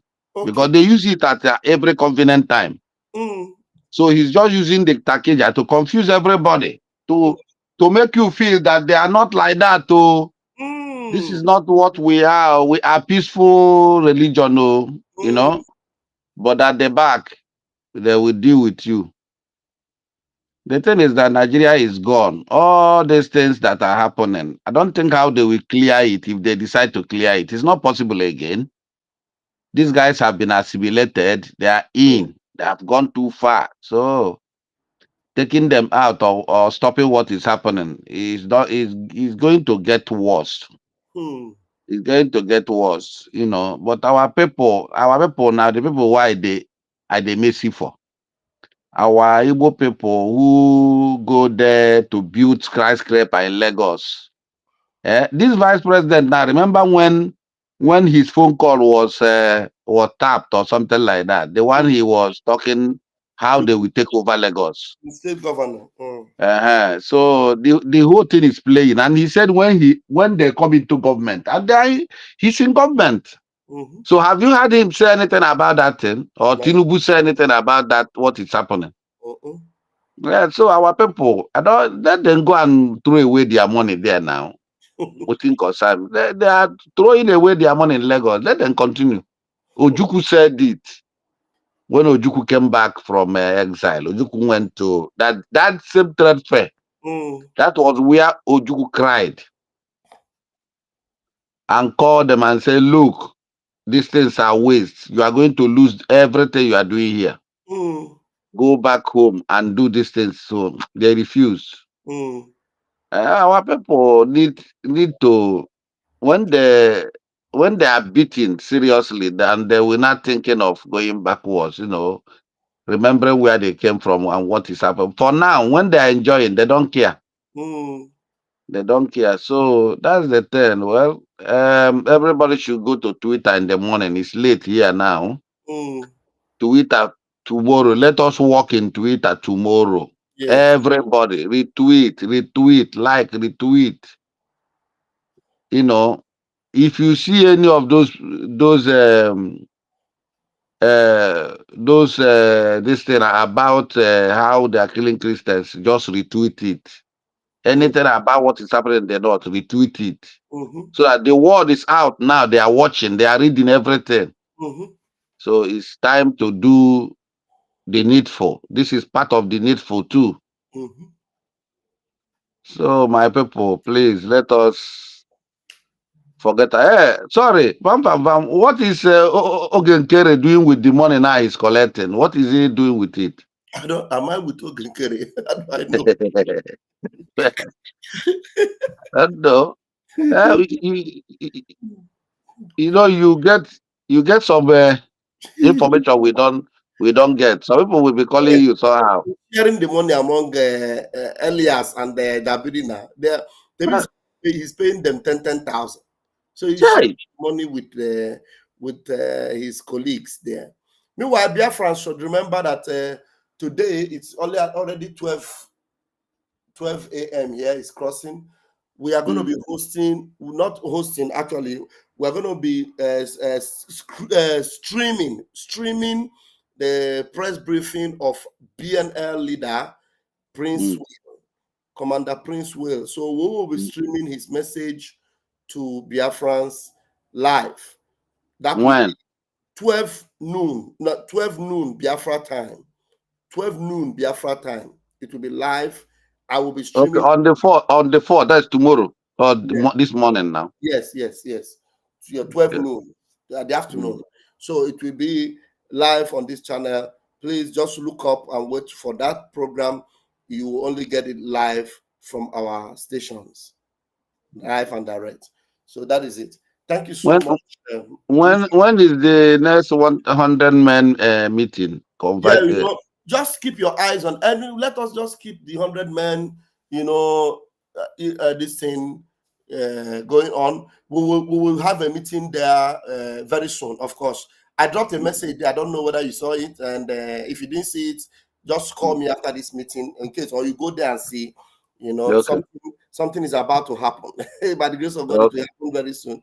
Of course, I was even hoping that that will be the next meeting. But anyway, if it doesn't happen, we will call for a meeting and update us basically on the way forward.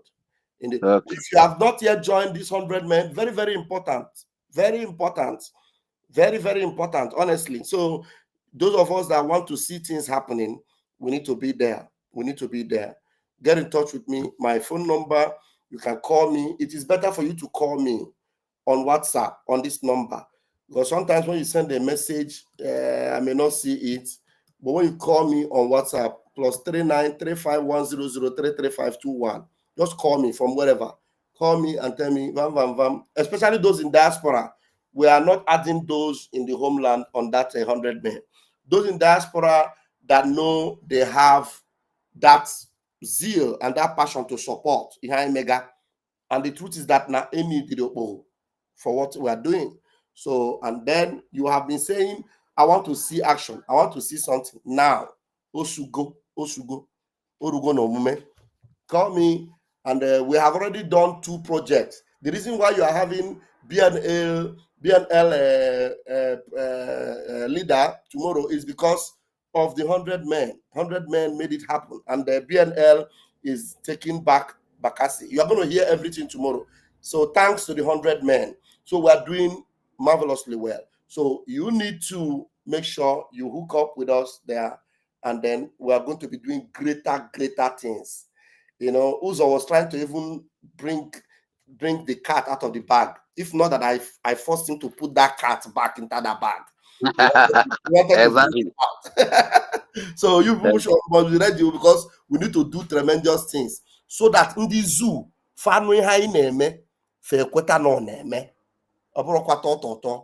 not be church. This one now, we must show working so that they will understand that what Ukraine is doing, people that can do more than that and make a powerful nation to be crying. Okay, we can do it. Thank you, my brother Uzo. Good night. Yeah, good night. Or good morning. Yeah, thank you so much for joining me. Thank you very much. All right, fellow Biafrans, I will be ending it here until I'll see you tomorrow afternoon with the BNL leader. Share this program. There are so many people that are already sleeping that need to hear this, especially that particular takia from the Sultan of Sokoto. Hey, or a lot of expose in this program. Or is it the expose we expose Soludo and their CCTV camera? They are hanging in the Biafra bushes to start monitoring the movement of the angels. Our angels are plucking down their beds and plucking down their CCTV camera. Soludo. So a lot of things happened in this program. So you need to watch it again if you are just joining, so that you will benefit from all. They will catch you.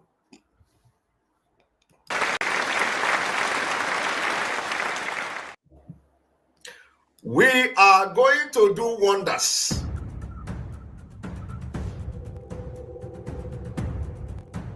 I want you all to understand that we are in a very big battle. Battle for freedom is not for lily-livered people. It's not for kids. battle for freedom, they throw bombs, rockets for people to get freedom. So freedom is not meant for people that are too emotional. It's not meant for people that somebody will talk this and talk that and they begin to shiver. No, I am born for Biafra to come, and I'm going to help Mazi Nnamdi Kanu to get Biafra. Believe me. Go and mark today's date. I want to assure Biafrans, so long as you continue to stand on your freedom, I will be there for you. So long as you continue to maintain that you have a right to live, I, Simon Ekpa, will be there any day, anytime.